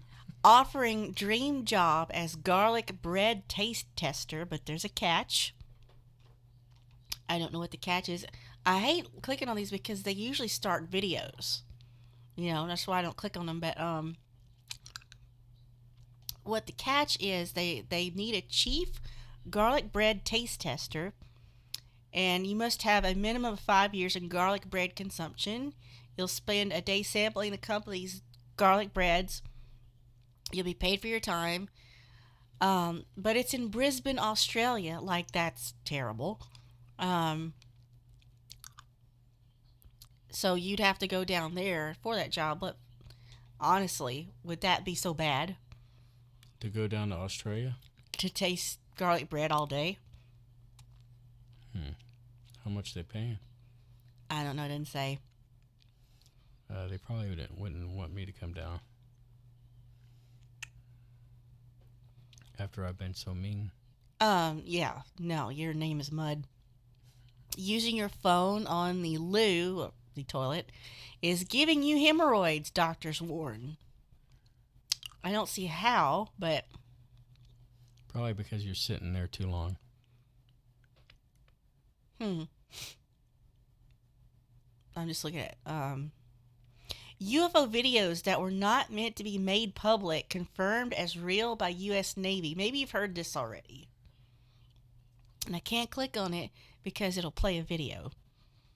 So, I don't know what, still to this day, what I think about them confirming unidentified aerial phenomenon. Like, yeah, that was there. We don't know what it is. And they're just like, whatever. Let's just get on with things. That kind of annoys me. And I thought maybe that was some of the reason that people were in such a fervor over the Area 51 thing. But that was just actually just a silly meme stunt.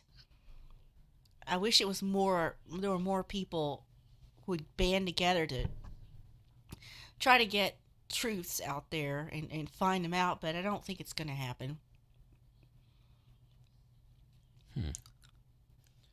So you don't believe that we're not going to get any closer to disclosure, is what you're saying? No, I think something major has to happen. Now, I saw this one site that said, you know, like NASA admits to seeing this, that, and the other. But on the other hand, you've got astronauts who have been like months and months on the space station. They're like, if anybody was going to see something, surely it'd be one of them, right? Mm-hmm. They're like, there ain't nobody out there. If there is, they're not coming to this planet. And that might be true. I imagine we're probably the most boring, primitive place in the galaxy. I'm sorry, are we boring you over here? Who's boring who? You. No, I'm going through, watching the chat here. And oh, okay. I didn't know what you're doing over here. Yeah, that's what I'm doing. I'm using my phones to monitor chats and twits and all that other stuff. Not okay, I thought you were just looking at other content or something. No, I'm looking at what's coming in and what's going out. And apparently, I guess, our going out has tripled down to a drip. Yeah, well, I'll be honest with you, I have run out of content. Okay. Well, Stephen Hawking did warn us about going out there to try to drum up any communications out there to bring aliens here. I mean, have we not learned from any movies like V or other shows like that where an alien comes to our planet and preaches peace and unity and ends up either wanting to eat us or deciding to destroy us? Yeah, we're better off, I guess, without tempting fate, maybe. We got enough issues. Sorry, I'm distracted by the weird news stuff. A lot of it's visual, so can't really even bother to tell you about it. Holy smokes, I'm going to have to send you this one after the show. God. That bad? Yeah, it's like, whoa. I'm trying to find some content. I'm sorry. What did I used to do when I did research for the show? Where did I go? There we go. Hold on. Caller, you're on the air. Well, hello, it's Dino. Hey, it's Dino. Thank God. Thank God you... Can't remember how to broadcast. You broke down and decided to call in. Yeah, I was going to earlier, but I had another phone call come in. It's been a busy time here, and I neglected. I should have talked to you guys off air a little bit more, but I had a financial thing I needed to get going, and I was painting my front of my house again. I painted it like a California poppy flower. It's like a bright orange yellow. It's very pretty, and you know, I've been clearing the land here to avoid fires. I don't know how, you know. So it's been a busy period the last 3 or 4 weeks, and then we had extremely hotter than average weather up until yesterday. And like you, I got a little bit of a cough because all of a sudden it got cold and some fog came back, and it freaked everybody out. Are y'all experiencing any drought this year, or this year? Well, no, we still have, because we had such a wet winter last winter. Everything is going fine now. Of course, I still conserve, you know, and I've got my solar panels and trying to live as lightly on the land as I can, and I've got a new electric mountain bike coming in another month, so I can use that. I already have I have 2 electric bikes. I'm selling one of them. So anyway, you're sounding good. I like the sound. There's been no breakups or anything. The quality is good. And, you know, if you can get rid of that sidekick of yours, you might have a show. No, it's just complaining. I totally agree. I totally agree, but he won't do it by himself. You know, I kid. But, you know, the Area 51 thing, you know, there's been a lot going on. There have been even more and more sightings of Bigfoot. I think that the population's increasing. For people who don't believe in him, you just need to start talking to people that have had sightings. But the Area 51 thing seems to go back to Heather Wade when she announced on her show last year that I personally didn't think it was a great idea. Some people thought it was a publicity stunt, but she said that Art Bell thought it was a good idea and that she was going to do it, but she didn't want to endanger her listeners, you know, but you could come out and hang with her, and she'd breach the barrier herself. But then, you know, she got off the air for about almost 6 months, and she's back on now. And then some guy that's barely out of being a teenager makes a joke on Facebook, and I was very concerned, but only, about 100 or 200 people showed up, but it still was kind of... I thought it was kind of a slap in the face to serious people that really want this full disclosure. Mm-hmm. I agree with you. Yeah, I don't see how it helped anything. And unfortunately, you know, the good old American ingenuity and entrepreneurship, some people local to the town were going to make some money and, you know, sell hot dogs and popcorn and have a concert and all, but it sounds like they ended up losing their shirt, and I'm sorry about that. Well, you know, not enough people showed up. What I don't understand, Dino, is that, you know, why are we not... I mean, okay, I know Area 51, and I know that you have the Contact in the Desert thing. I guess now, what is it now? And is it been shifted to Palm Springs, or... I think. I don't go, but... What I don't understand is, why isn't there more, you know, a thing in Roswell?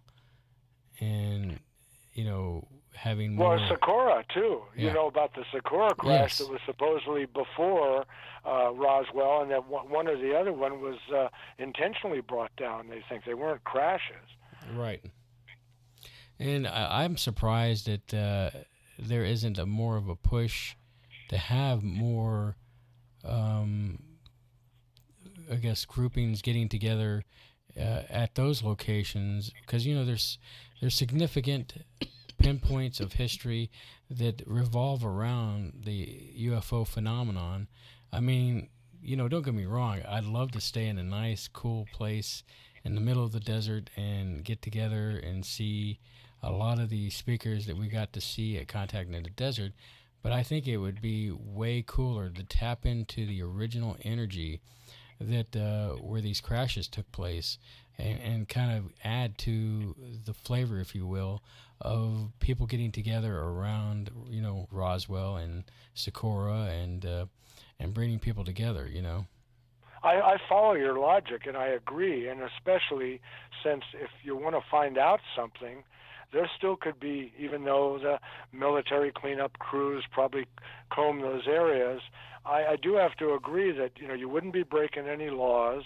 You'd be among like-minded people. You could have speakers, and you might even, if a couple of thousand people showed up at Socorro or at Roswell, and if you had a knowledgeable person that could show you where the landing sites were, with all those people, maybe that could be one of the activities. Hey, let's all go combing around with the metal detectors and stuff, and you might still find a piece of history there, Right. And it would be legal to take it because it's out there in the open, probably. And see, that I think that appeals to me in the sense that it's where history happened.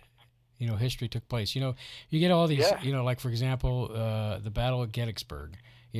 People go there, they, go through that field, and, they have reenactments, and it's a big draw for their community because it's history based.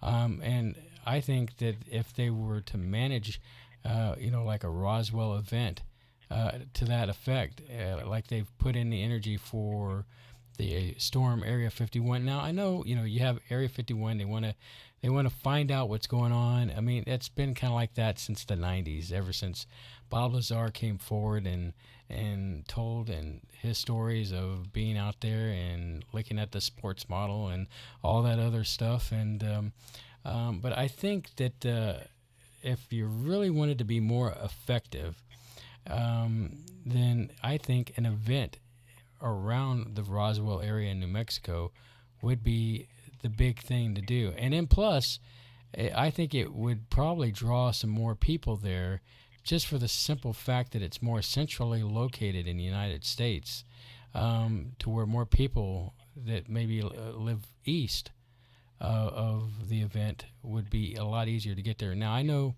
it would probably take Solana and myself 10 hours to drive there, but that's a lot better than how long did it take us? 15. I was just 2 days. That's I all I know. think 23 hours to drive from Houston all the way out to. We stopped and slept, overnight. Yeah, we stopped in New Mexico. We made it in one day to New Mexico, but that would be thrilling to me. I think to get. No, all the above that you mentioned. I like those ideas, and I know that you're an artist, and I appreciate art. But look at Burning Man. I mean, I knew. One of the people that helped start that years ago in San Francisco, and look what it's become. Right. And if they're going to put all the effort into doing that for art, couldn't we do it for, there might be some history or some earth-shaking information.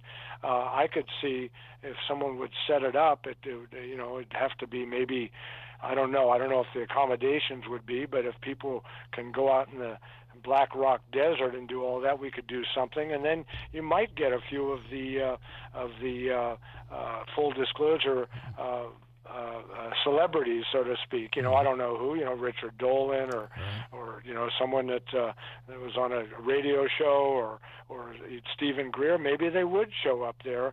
I don't think money should be the driving force, but if you could make it where it wasn't too expensive and where some true believers would show up, as you're discussing here, then maybe some of the big shots, Richard Dolan might say, heck, me and Tracy, my wife, we'll come out there and speak or something. It might be a better way rather than trying to go up against either the military or some other government function area, which even if someone was serious about doing it, like the two Dutch guys apparently were that got arrested, and have we heard about them? See, that's the scary part. What happens? Did they get deported? Are they in some black prison somewhere we don't know about? That's scary. If you want to find truth, don't go to a military base. Right.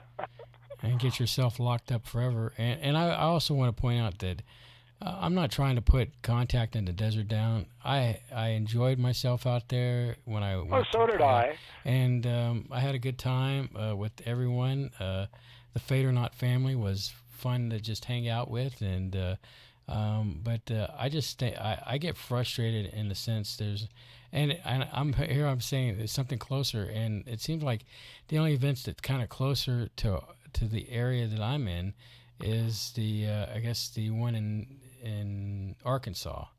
Oh, no, and agreed. And I know people on the East Coast that are always complaining, why don't you have more of these conferences and events near us, even just a place with speakers?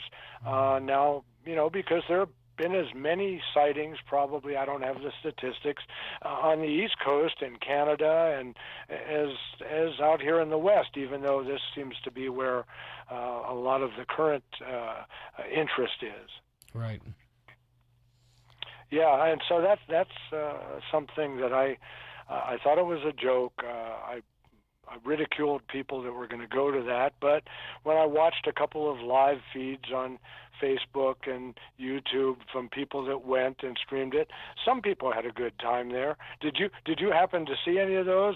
Like the one where there's some amateur blogger that was just on his iPhone, and he was going around at nighttime the night before they were going to do anything, and there were a couple of fires, and there was, and he went up to this group of guys around a fire. We don't want to be seen. And one guy said, I work for the government. I go, man, who are they hiring? A guy had to be out there in plain clothes around a campfire. I work for the government. He should have kept his cover, Right. Did you see any of those where they're just walking around talking to people and they're wearing tinfoil hats? I caught a few of them, but I guess I was at the point where I guess the old man in me was like kicking in, like where I was like, oh, can't deal with this. This is not the way it's supposed to be done. I mean, if the only way you make 2 steps forward to get into the light and only to be knocked 2 steps back by some moron who thinks that they can get into one of the securest military bases on Earth. And what are you going to do when you get into the base itself? Exactly. And that's the thing that hurts the most. Looking at the bigger picture, I am tired, and I no longer want to be laughed at when I bring up these subjects that you and I are very versed in. We've met some of the researchers that are famous. We've met the authors of the books. I've questioned people by phone and in person so that I believe there's something to it. And I'm a mature man, and I'm an educated man, and I'm not crazy. And I get tired of anybody that would make too much humor out of something that I think is a serious thing that could change the course of history and change our perception of our planet and our universe. And so that's what I didn't like. And I feel the same way as I do about legal, nice people that own firearms. There are people still, calling people names, insulting their manhood because they're trying to address not just the mass shootings that we've had lately, but to look at it in perspective and realize that you shouldn't be calling names of people that are legitimate gun owners for not only for their own personal safety, but for the liberty that our country is supposed to provide, And I see this as the same type of thing. People ridicule when they don't have a good logical answer for things, and I'm tired of it. I am right with you, brother. I totally 100% agree. Yeah, and so that's what I feel about Area 51, just like I do about the quote-unquote gun control. You already got control. You got to control the people. Right. Good gun control means hitting your target, and not hurting anybody, You only want to hurt people that want to hurt you, and even then, you don't want to hurt them. You want to stop the threat. That's what that's about. And I feel the same about, I mean, look, we're at a period now, even if some people refuse to listen because the news is constantly blah, blah, blah. Mm-hmm. The Navy has already come out. Top Gun pilots already come out just this year and said, yeah, this is not from here. And then what really upsets me is the Navy's come out and said, well, those couple of videos that are circulating now around, they weren't supposed to be released. Well, that makes me even more angry. That's our own military telling us, oh, we knew about this, but you didn't need to know. Hey, I'm paying the tax, buddy. I need to know. I agree with and that. The Navy said, oh, these weren't supposed to be released, but they're true. What do you mean weren't supposed to be released? Think about that. We've been lied to all this time. Of course.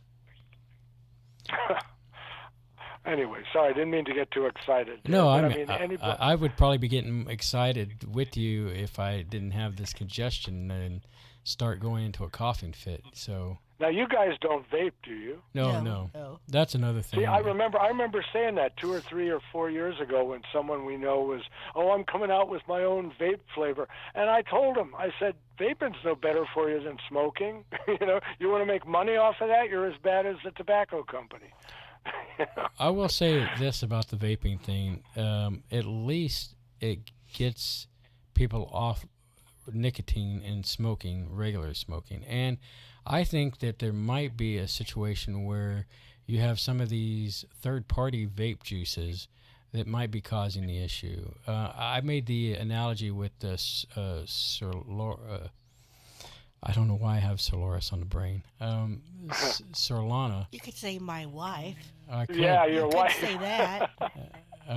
Well, anyway, He doesn't like me anymore. The wife, basically, I said, vaping is like a printer. Printers, you buy the printer, and then you have cartridges that are proprietary to the printer.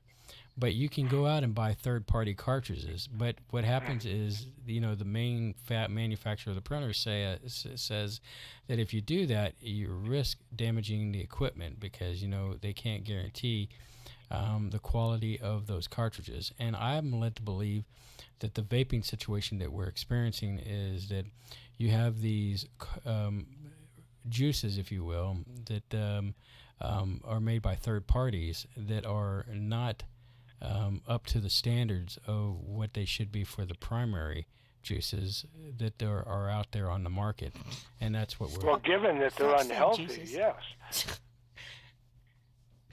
Well, I'm just putting it out there. That's what it's juice, I guess. Juice. No, you could be right. I think that's right. But you know what worries me beyond what you just mentioned? What's that, Gino? All of a sudden now it's coming out on the news this week. Well, many of these deaths from vaping seem to involve THC. Now, look, we're trying to get, THC and marijuana legalized nationwide, not state by state. That's baloney. It's going to be legal at some point. But it almost seems like it's an agenda to say, well, the vaping's okay, but it's the THC. And I know for a fact, I'm not trying to make it the gold standard, but there are many people whose health conditions are helped by CBD, which doesn't get you high, by THC, which does, and psychologically, physical ailments, and the fact that we want to decriminalize it because I knew people, I'm a little bit older than you, people that years ago ended up going to prison for 5 years for having a joint. That's not a capital crime. Mm-hmm. So that's what I worry about when I start. They go, well, a lot of these vaping seem to be the THC, which implies to the general public and the ignorant that the THC is killing the people. I don't think that's what it is. But they're trying to tie the two together. Right. There's something else in there, some other chemical or ingredient that's causing a problem. I don't know if that. I don't really know anything much about vaping other than people are just as annoying to be around when they're doing that as if smokers. But I've heard rumors or I've read articles about something called popcorn lung from vaping. I don't know if that's a real thing, a condition where your lungs get, I don't know if we call it the alveoli, or get brittle, or I don't know. The cilia in your lung, the Yeah. little tiny beating things, that take the mucus and all the garbage out. Yeah. No, I mean you make a point there because just think about it. The point I want to make is if you just think about it, you're breathing smoke no matter where it's from into your lungs. I mean, let's go back to our ancestors around the cave fire and that funny cartoon that Spaceboy put on his Facebook page today. Wherever you sit, the campfire smoke finds you and you're breathing it in. I mean, it's smoke. It's in your lungs. Your lungs aren't supposed to have water, liquid in them. We're not dolphins. I mean, we're not fish, and they're not supposed to have smoke in them. That's why you cough. Mm-hmm. And they're not supposed to have mucus in them. So. Or this much, no. No, a little bit is to clean the regular pollution in the everyday air we breathe, but that's what does it. So anyway, that's my rant on that. But again, it goes into a lot of the topics that you discuss on your program and other programs. I don't like saying conspiracy about every single thing, but when people have an agenda, for example, if you're a corporation, what are corporations in business for? A, to make profit, and B, to avoid legal entanglement. That's why that whole category, and now until that gets kicked out by somebody, the Citizens United, that corporations have the same rights as individuals, that's ridiculous, and it was not supposed to be part of our founding constitutional rights. So that's where conspiracy comes in. When you have anybody that has their own agenda, and their agenda doesn't involve you or me or the other 98%, they're going to do whatever they can psychologically, physically, financially, to keep their position of not only power but of profit. And that's what many of the topics that we bring up on your show, whether it's extraterrestrials, whether it's secret technology being hidden from people, whether it's disagreements between scientists, because some scientists will get paid off or they don't want to lose their pension if it deals with something that the Smithsonian doesn't approve. All these things, if you follow what I'm saying, and I hope the listeners do, they all come around to being manipulated for the benefit of the few and not the many. Yes, that's the Vulcan logic. Yeah, reverse Vulcan logic. I was just reading the chat, and Miss Michelle is she's kind of yelling at you to mention this, that it was a black market brand that had vitamin E added to it. This is the juice or the THC? It wasn't THC or regular vape juice. It was crap that bought on the black market. And then, of course, Gigi chimes in, and I know Gigi is kind of an expert when it comes to some of this. It's all coming from vitamin E acetate, I believe he says, which is commonly used as a cutter or filler in legitimate THC vape products. Proper e-juice and THC products don't have that. Yet both are taking the blame due to confusion that's coming from the mainstream headlines, which basically we need to blame the lamestream media concocting something scary for us, bringing up a boogeyman to scare us all. And so it kind of goes, it's true that too much of something is not good for you. Yeah, no, that's a good point. They could be very right about that, but again, when our media is owned by 6 to 8 entities anymore, and that includes all newspapers, all radio, all television, and even film, and some of the people, I've tried to talk to some of the reporters, and I met an anchor once that worked there, and they claimed they weren't being pressured, but when you see so much of the news, if it bleeds, it leads. You begin to wonder. They want to fill people with, so they turn off the news before anything serious comes out that really affects their lives. Gotcha. Yeah, and like I said, I kind of, I validate, my thinking is 100% of what Miss Michelle was saying about the, and of course Gigi, I don't want to leave him out on this, about these black market products, and like I said, I was making the comparison to a printer, and if you're putting in the wrong stuff into the thing, then it's not going to work out for you. No, I follow you, and you could be right. But what is related to this, Spaceboy, is that let's take California. Marijuana of both the medical and the recreational was made legal. But there's all kinds of stories coming out now that some of the small-time guys can't make it, as they're having trouble making it. And number one, there's the banking problem. That law needs to change, that they have to do everything with cash because technically it's still a federally illegal thing. And then there's the fact that with all the permits and inspections and things that they have to go through just to grow marijuana in California, it gets so expensive it takes away from their bottom line, so that it's hard for them to be profitable with their cannabis products. So there's now still, quote unquote, it's not illegal anymore, but they're the old school marketers that are still doing things illegally because they don't want to go to the government and get their warehouse approved. They don't want to pay taxes. They don't, and until you do a nationwide, in the case of cannabis, a nationwide, what would you call it? But taking away the illegality of it, then you're going to have people that mess up, and I'm afraid that that's going to happen with the vaping. Because who owns the majority of the vaping? I think it's the tobacco companies through the back door, through other companies. Right, because they started investing in the vaping when they started losing their main cash crop. Basically, yes. Tobacco. They had to think out of the box. Hey, we can't continue to do this anymore. I mean, we're being hit with lawsuits. And then on top of that, there's a decline in people smoking, and so it was just inevitability that the tobacco industry started taking over an alternative. They still had the same job to do. It's still smoking something, but it's not tobacco, I guess. Well, if it can make a profit for them, as I said, what are corporations in business for? If they can build a car, but they can build the car cheaper, that's what happened in the past. Some people crashed, some gas tanks blew up. Well, we had to pass laws to regulate that, unfortunately, because people are not honorable when they start chasing profit only. And that's what worries me about a lot of things. But hey, you feel? Do I have?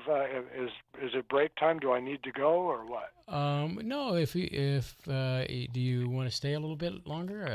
Yeah, I could open up another topic if you want. Sure. I'm curious about. You're in Texas, right? They've got some of the most liberal firearm laws for personal ownership, as long as you're not a criminal.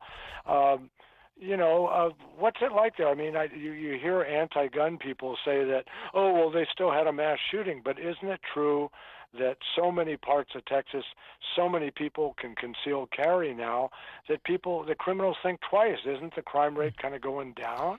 You tell me. The crime rate here compared to other places in the nation is definitely lower than you would find it in other places like Chicago, which there's a death constantly every day in Chicago, where the crime rate is they've banned guns.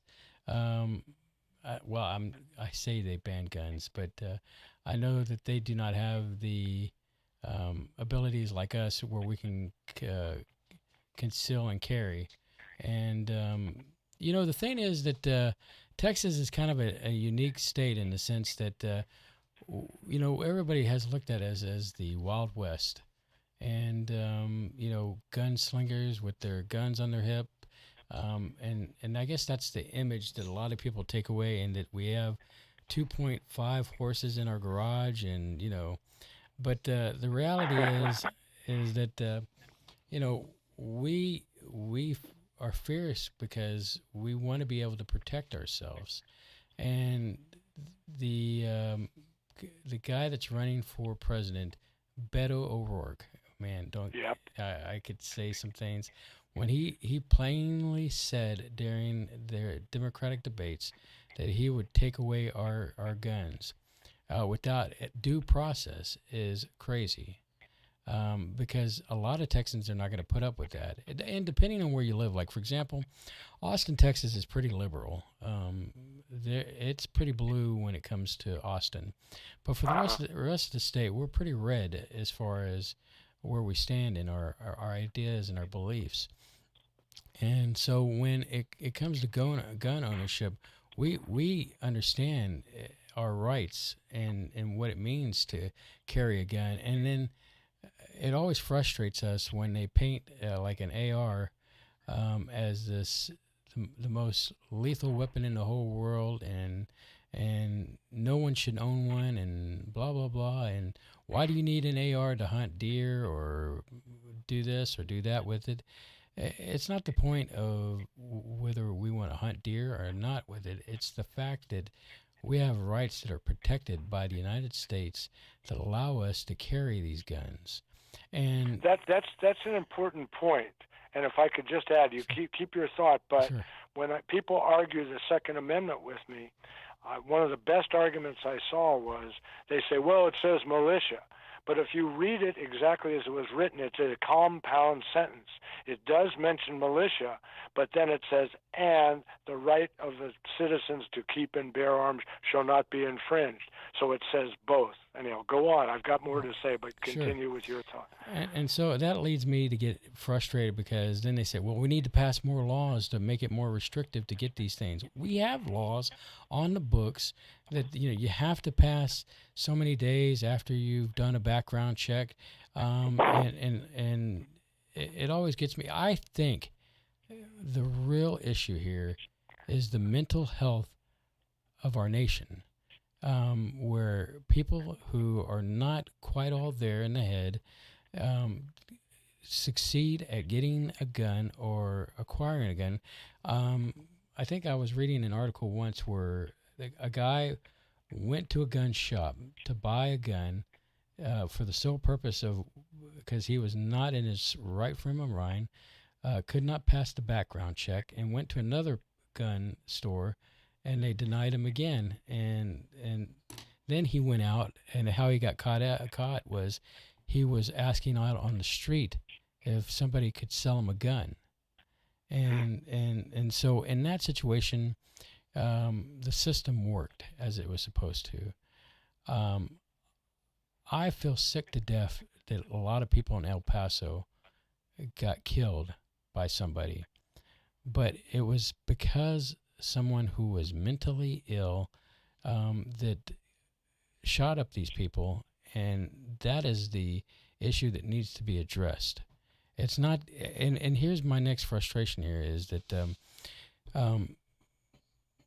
you take away guns from law-abiding citizens, that only benefits the unlawful that are out there that have guns. They don't have to worry about a check, background check. They get a gun or whatever, and it's in their possession. They don't have to deal with the same effects that a law-abiding person does.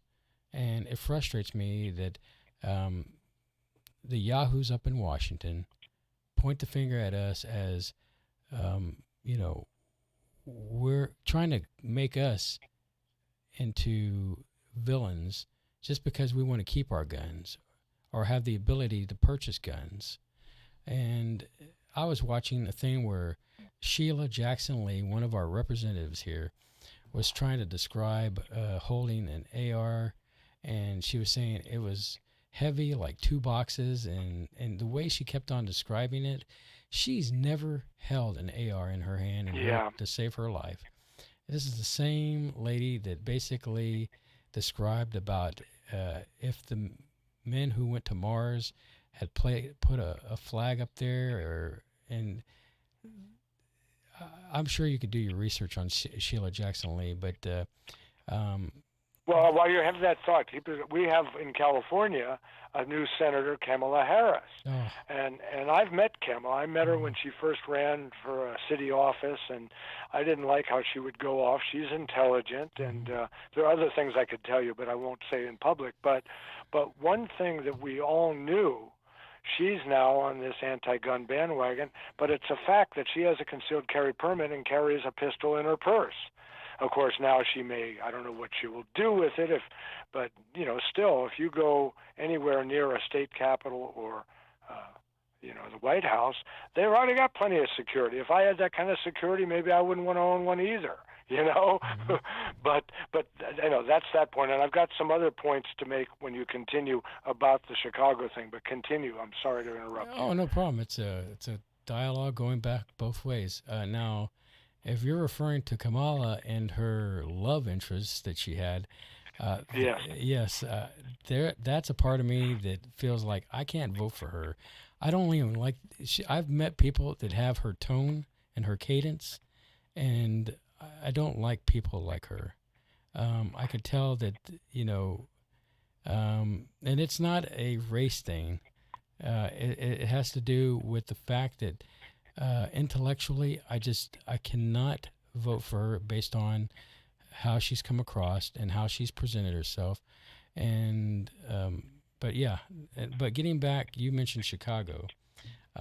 Yes, crime rate is up high, and here's a thing: is why aren't we, appalled by what's going down in Chicago on a daily basis, and helping Chicago rid their situation of crime and what's going on, where people are getting killed left and right? It's not right. Well, here's the point that I'm going to expand upon what you just said. Chicago, and I don't care about people's politics if they're not hateful, I mean, I've told people I worked for Democrats. I've been a Democrat most of my life. But as I got older, I became more independent because it's just two gangs, like Jesse Ventura says, Democrats and Republicans. And I think we should that gets into politics, but if we had a proportional government like some European states, then you'd have at least a certain percentage of everybody in, and if enough people were upset, you could get someone out of office a lot quicker than waiting 4 years. But Chicago is a blue area, and I've read that 2 or 3 counties right around the wonderful city of Chicago are blue areas. But the rest of the state tends to trend red. And so, as you say, here's one of the most stringent and most difficult places to own a gun in all of America. There are a couple other places. I think New York City's one, and a couple other places.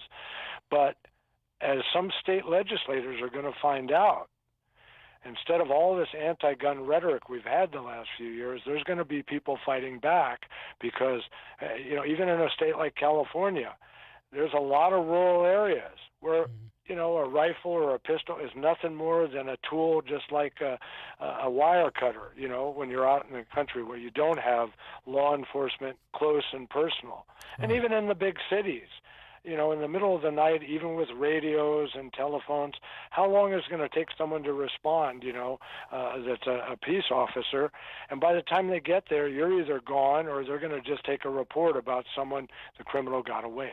Right. And so when you look at something like Chicago and in other areas, state legislatures are coming up because they want to look like they're doing something. Yeah, I don't want death. I don't want children killed. Heck, I was a teacher, I don't want people to be sitting ducks. And so when you try to pass a law just because it looks like, we've restricted AR-15s now, and by the way, I've gotten to shoot one recently. They are a nice thing. They don't kick much. They're not something that a soldier would carry into combat. People are confusing AK-47s and these heavier weapons. And I don't even know, I don't hunt, but if I'd even want to go after a deer with them. But recently, there are stories that the media does not often cover. They always cover when a kid got shot or a stray bullet from a gang shooting, but they don't cover I think it was in your state, Texas. There was a recent news that did make it, where a man and his family and several people were sleeping in a house. 3 a.m, 3 teenagers broke in wearing masks. Mm-hmm. One of the teenagers, they were minors, but one of them had a real gun. Well, they came in, the person heard them breaking in, and I think one of the teenagers shot at them. None of the people in the house were shot, but the homeowner went to another room where he kept, guess what, an AR-15. You know, it's not an assault rifle. It's a rifle that is a very nice little weapon to keep, and you can shoot it in close quarters. And guess what? He shot back. And unfortunately, all 3 of those guys died, but he didn't get charges pressed for him because that was a very good weapon to defend yourself against 3 people, regardless of their age. They come into your house in the middle of the night with masks, and they're armed. I want the best weapon possible to defend myself because the police aren't going to get there in time. Well, you know, what helps us legally in that situation is we have a law here called the Castle Doctrine. I know of it. Explain that to the listeners. So basically, if you're broken into, you have a right to defend yourself, your family. On your private property. On your private property. In other words, you can't run after them, wait till they get to the curb, and then shoot at them and kill them. You know, if they're in your house, you have the right to exterminate them with extreme prejudice. Hold on just a second. Let me pipe you up. Did this other law go into effect where they just talking about it where not only do we have that, but they're saying during times of natural disasters, they will waive the, have you got a permit for that weapon if you're trying to defend your area from looters? Like, just do what you got to do. Because exactly, in that you have a right to defend yourself, and they will lift the law in times of emergency. I read about that, so that you know, you're carrying that weapon not to kill people, to stop threats. That's what it's all about. I don't want to shoot anybody. I want to stop a threat to me or loved ones. Although, even in Texas, apparently you can't shoot at a burglar that's running away with your stuff because that's stuff. But if it's to defend life, you have every right beyond the Constitution. You got to get them while you're in there, they're in your house. That way, you know. Well, there you go. So, Spaceboy, continue with that. Yes. Yeah. So basically, if they break into your house, you have the right to defend yourself. Now, it would be more effective if you had a gun to defend yourself instead of try to yell out harsh language to your intruders when they've broken into your house. No telling what kind of state of mind that the intruders might be in. And in this situation, it was good for the people that had the gun to defend themselves because, you know, it could have ended a lot worse on the other side of the coin there for the home residents, owners. And in addition, it was in Texas also, I believe, last year, one of the horrible shootings. And by the way, I saw a statistic recently that the FBI takes about shootings of all kinds, right? Mm-hmm. And a lot of people don't want to listen to facts. They get emotional. They hate guns. Well, fine. This is America. You can hate some, but other people have rights. Well, this FBI statistic showed for, I think, each year period, they keep track of who was killed by handguns and rifles, too, I believe. And they found the statistics show that many more people defend themselves with a handgun. They shoot bad guys, in other words, trying to hurt them, than are shot, even including all of the mass shootings, which are so heavily covered now. And, you know, people don't want to hear that. But it was in Texas about a year ago during one of the mass shootings you had where the guy terrible, but he only got 4 or 5 people or students or a couple of teachers.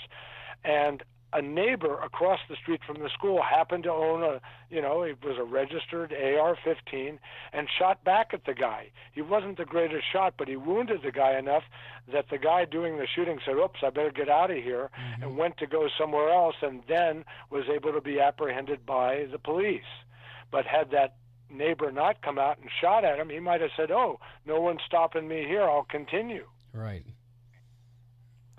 I mean, I'd like to have an AR-15. I was at a rifle range not far from where I live recently, and there was a young gentleman. He was a gentleman. I mean, I bring a friend of mine to these ranges, and she's amazed at all the different types of people. You'd think it would be a bunch of beer-bellied, ex-Marines.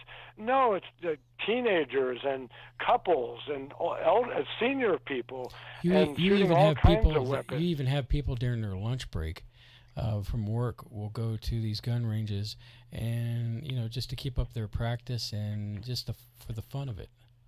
Well, yeah, and some people tell me that shoot for competition, it's more fun than golf, and you build skills, you build hand-eye coordination. You're not trying to kill anything. And anyhow, I was at this range, and this young guy was not far from us, and saw that we were having trouble with this little rifle we had, and it wouldn't work. So he said, "Here, shoot mine." I was shocked. And I shot the thing, and it was smooth as silk. And he goes, "You want to shoot another maggot?" He was probably in his late 20s. And then, when I see a teenager under supervision shooting the correct way, I mean, that's going to build a little bit of character and maybe some responsibility so they don't do other things, like maybe they won't drunk drive, too, because they're being taught correctly. Now, you don't have to be a crack shot.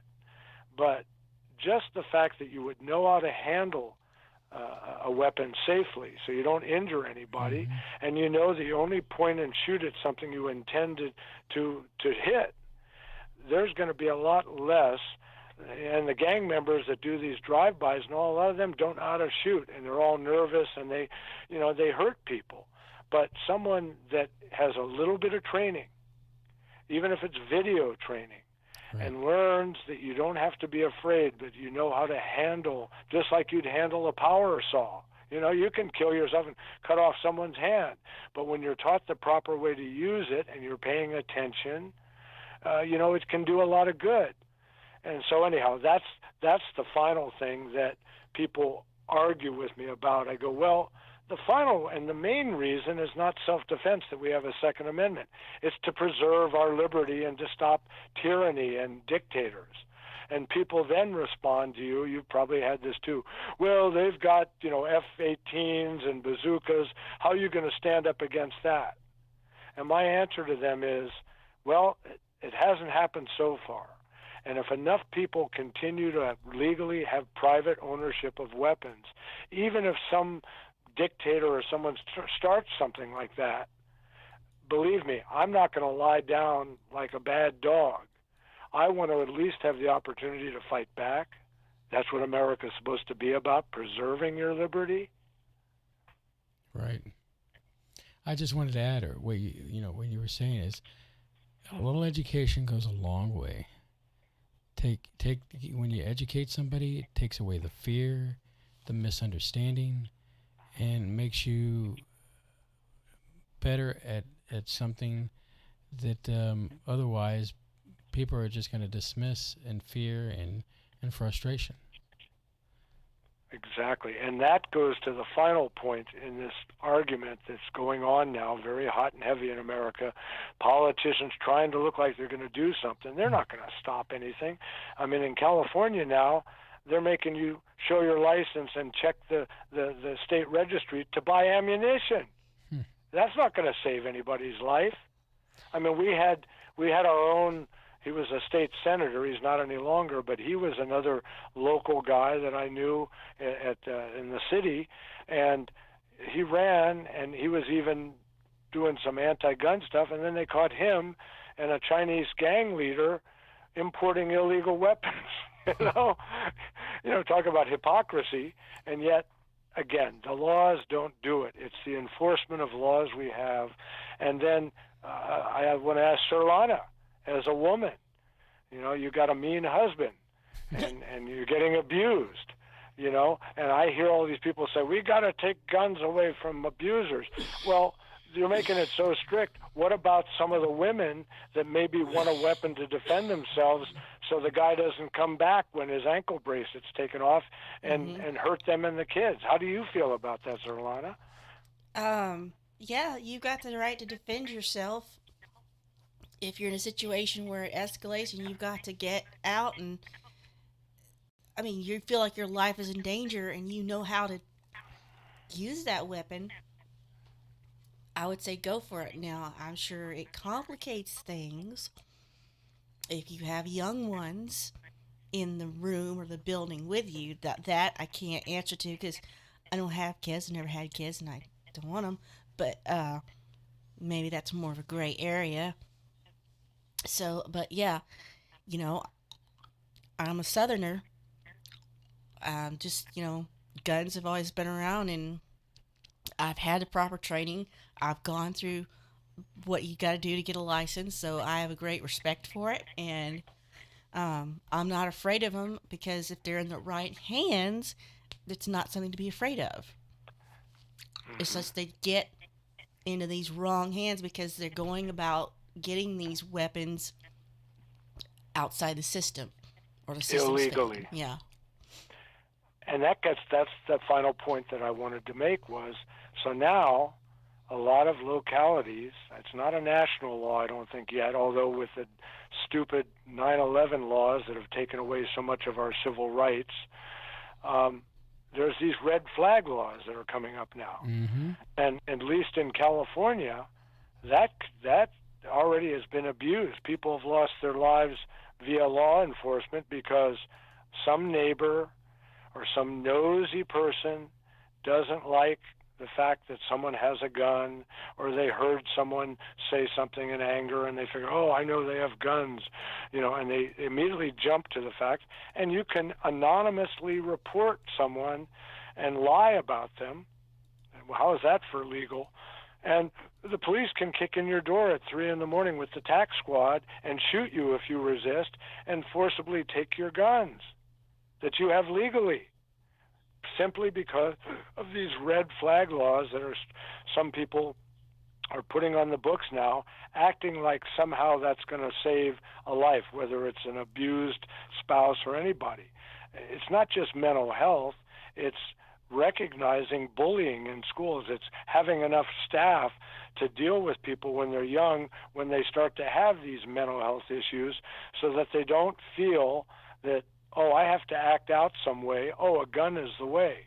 And again, they're not getting the guns legally a lot of the time. Sometimes, yes, but you can't stop that. You can't stop me from getting a knife. In England, they're trying to do that, and guess what? People are still stabbing people. You go to other countries, they're hitting people with machetes. So now they're going to raid my garden shed if I don't have a weapon because I might attack somebody. It's truly a crazy world we live in, Dino. Illogical. That's all it is. Illogical. Well, Dino, I appreciate you calling in. It's always a treat to have you on the SBU. So nice to have you with a Saturday night with you again. Hopefully we'll have another show here soon in November, so just stay tuned for that, and I'll make sure you get the message. Stay healthy, drink plenty of liquids, and keep your gun safe. Okay. Gotcha. Good night, Dino. Good night. Bye. Good night, listeners. All right. Well, there we go, Sir Lana. Yeah. A show for the annals of time. Well, we hope you've enjoyed this program. Like I said earlier, we'll probably have a show in November. We should probably do one in October. I was thinking that too, but I didn't want to push my luck with you. But we could see, like the 26th or something. Something like that, since I'm not on call from work. Anyway, so as I play the outro music, say goodnight, Sir Lana. Nah. Wow, that sounds terrible. Wow. Let me try it again.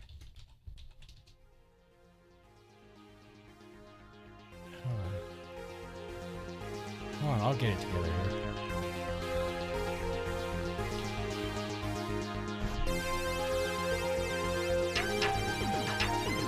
Spaceboy Universe is hosted by Spaceboy and Sir Lana. Executive producer. Hey, I don't know what's going on here, but apparently, let's try this. Wow, it's just... What happened? The outro music just... Effed? Yeah, it is. It's... I can hear it. Let's see. Where's the...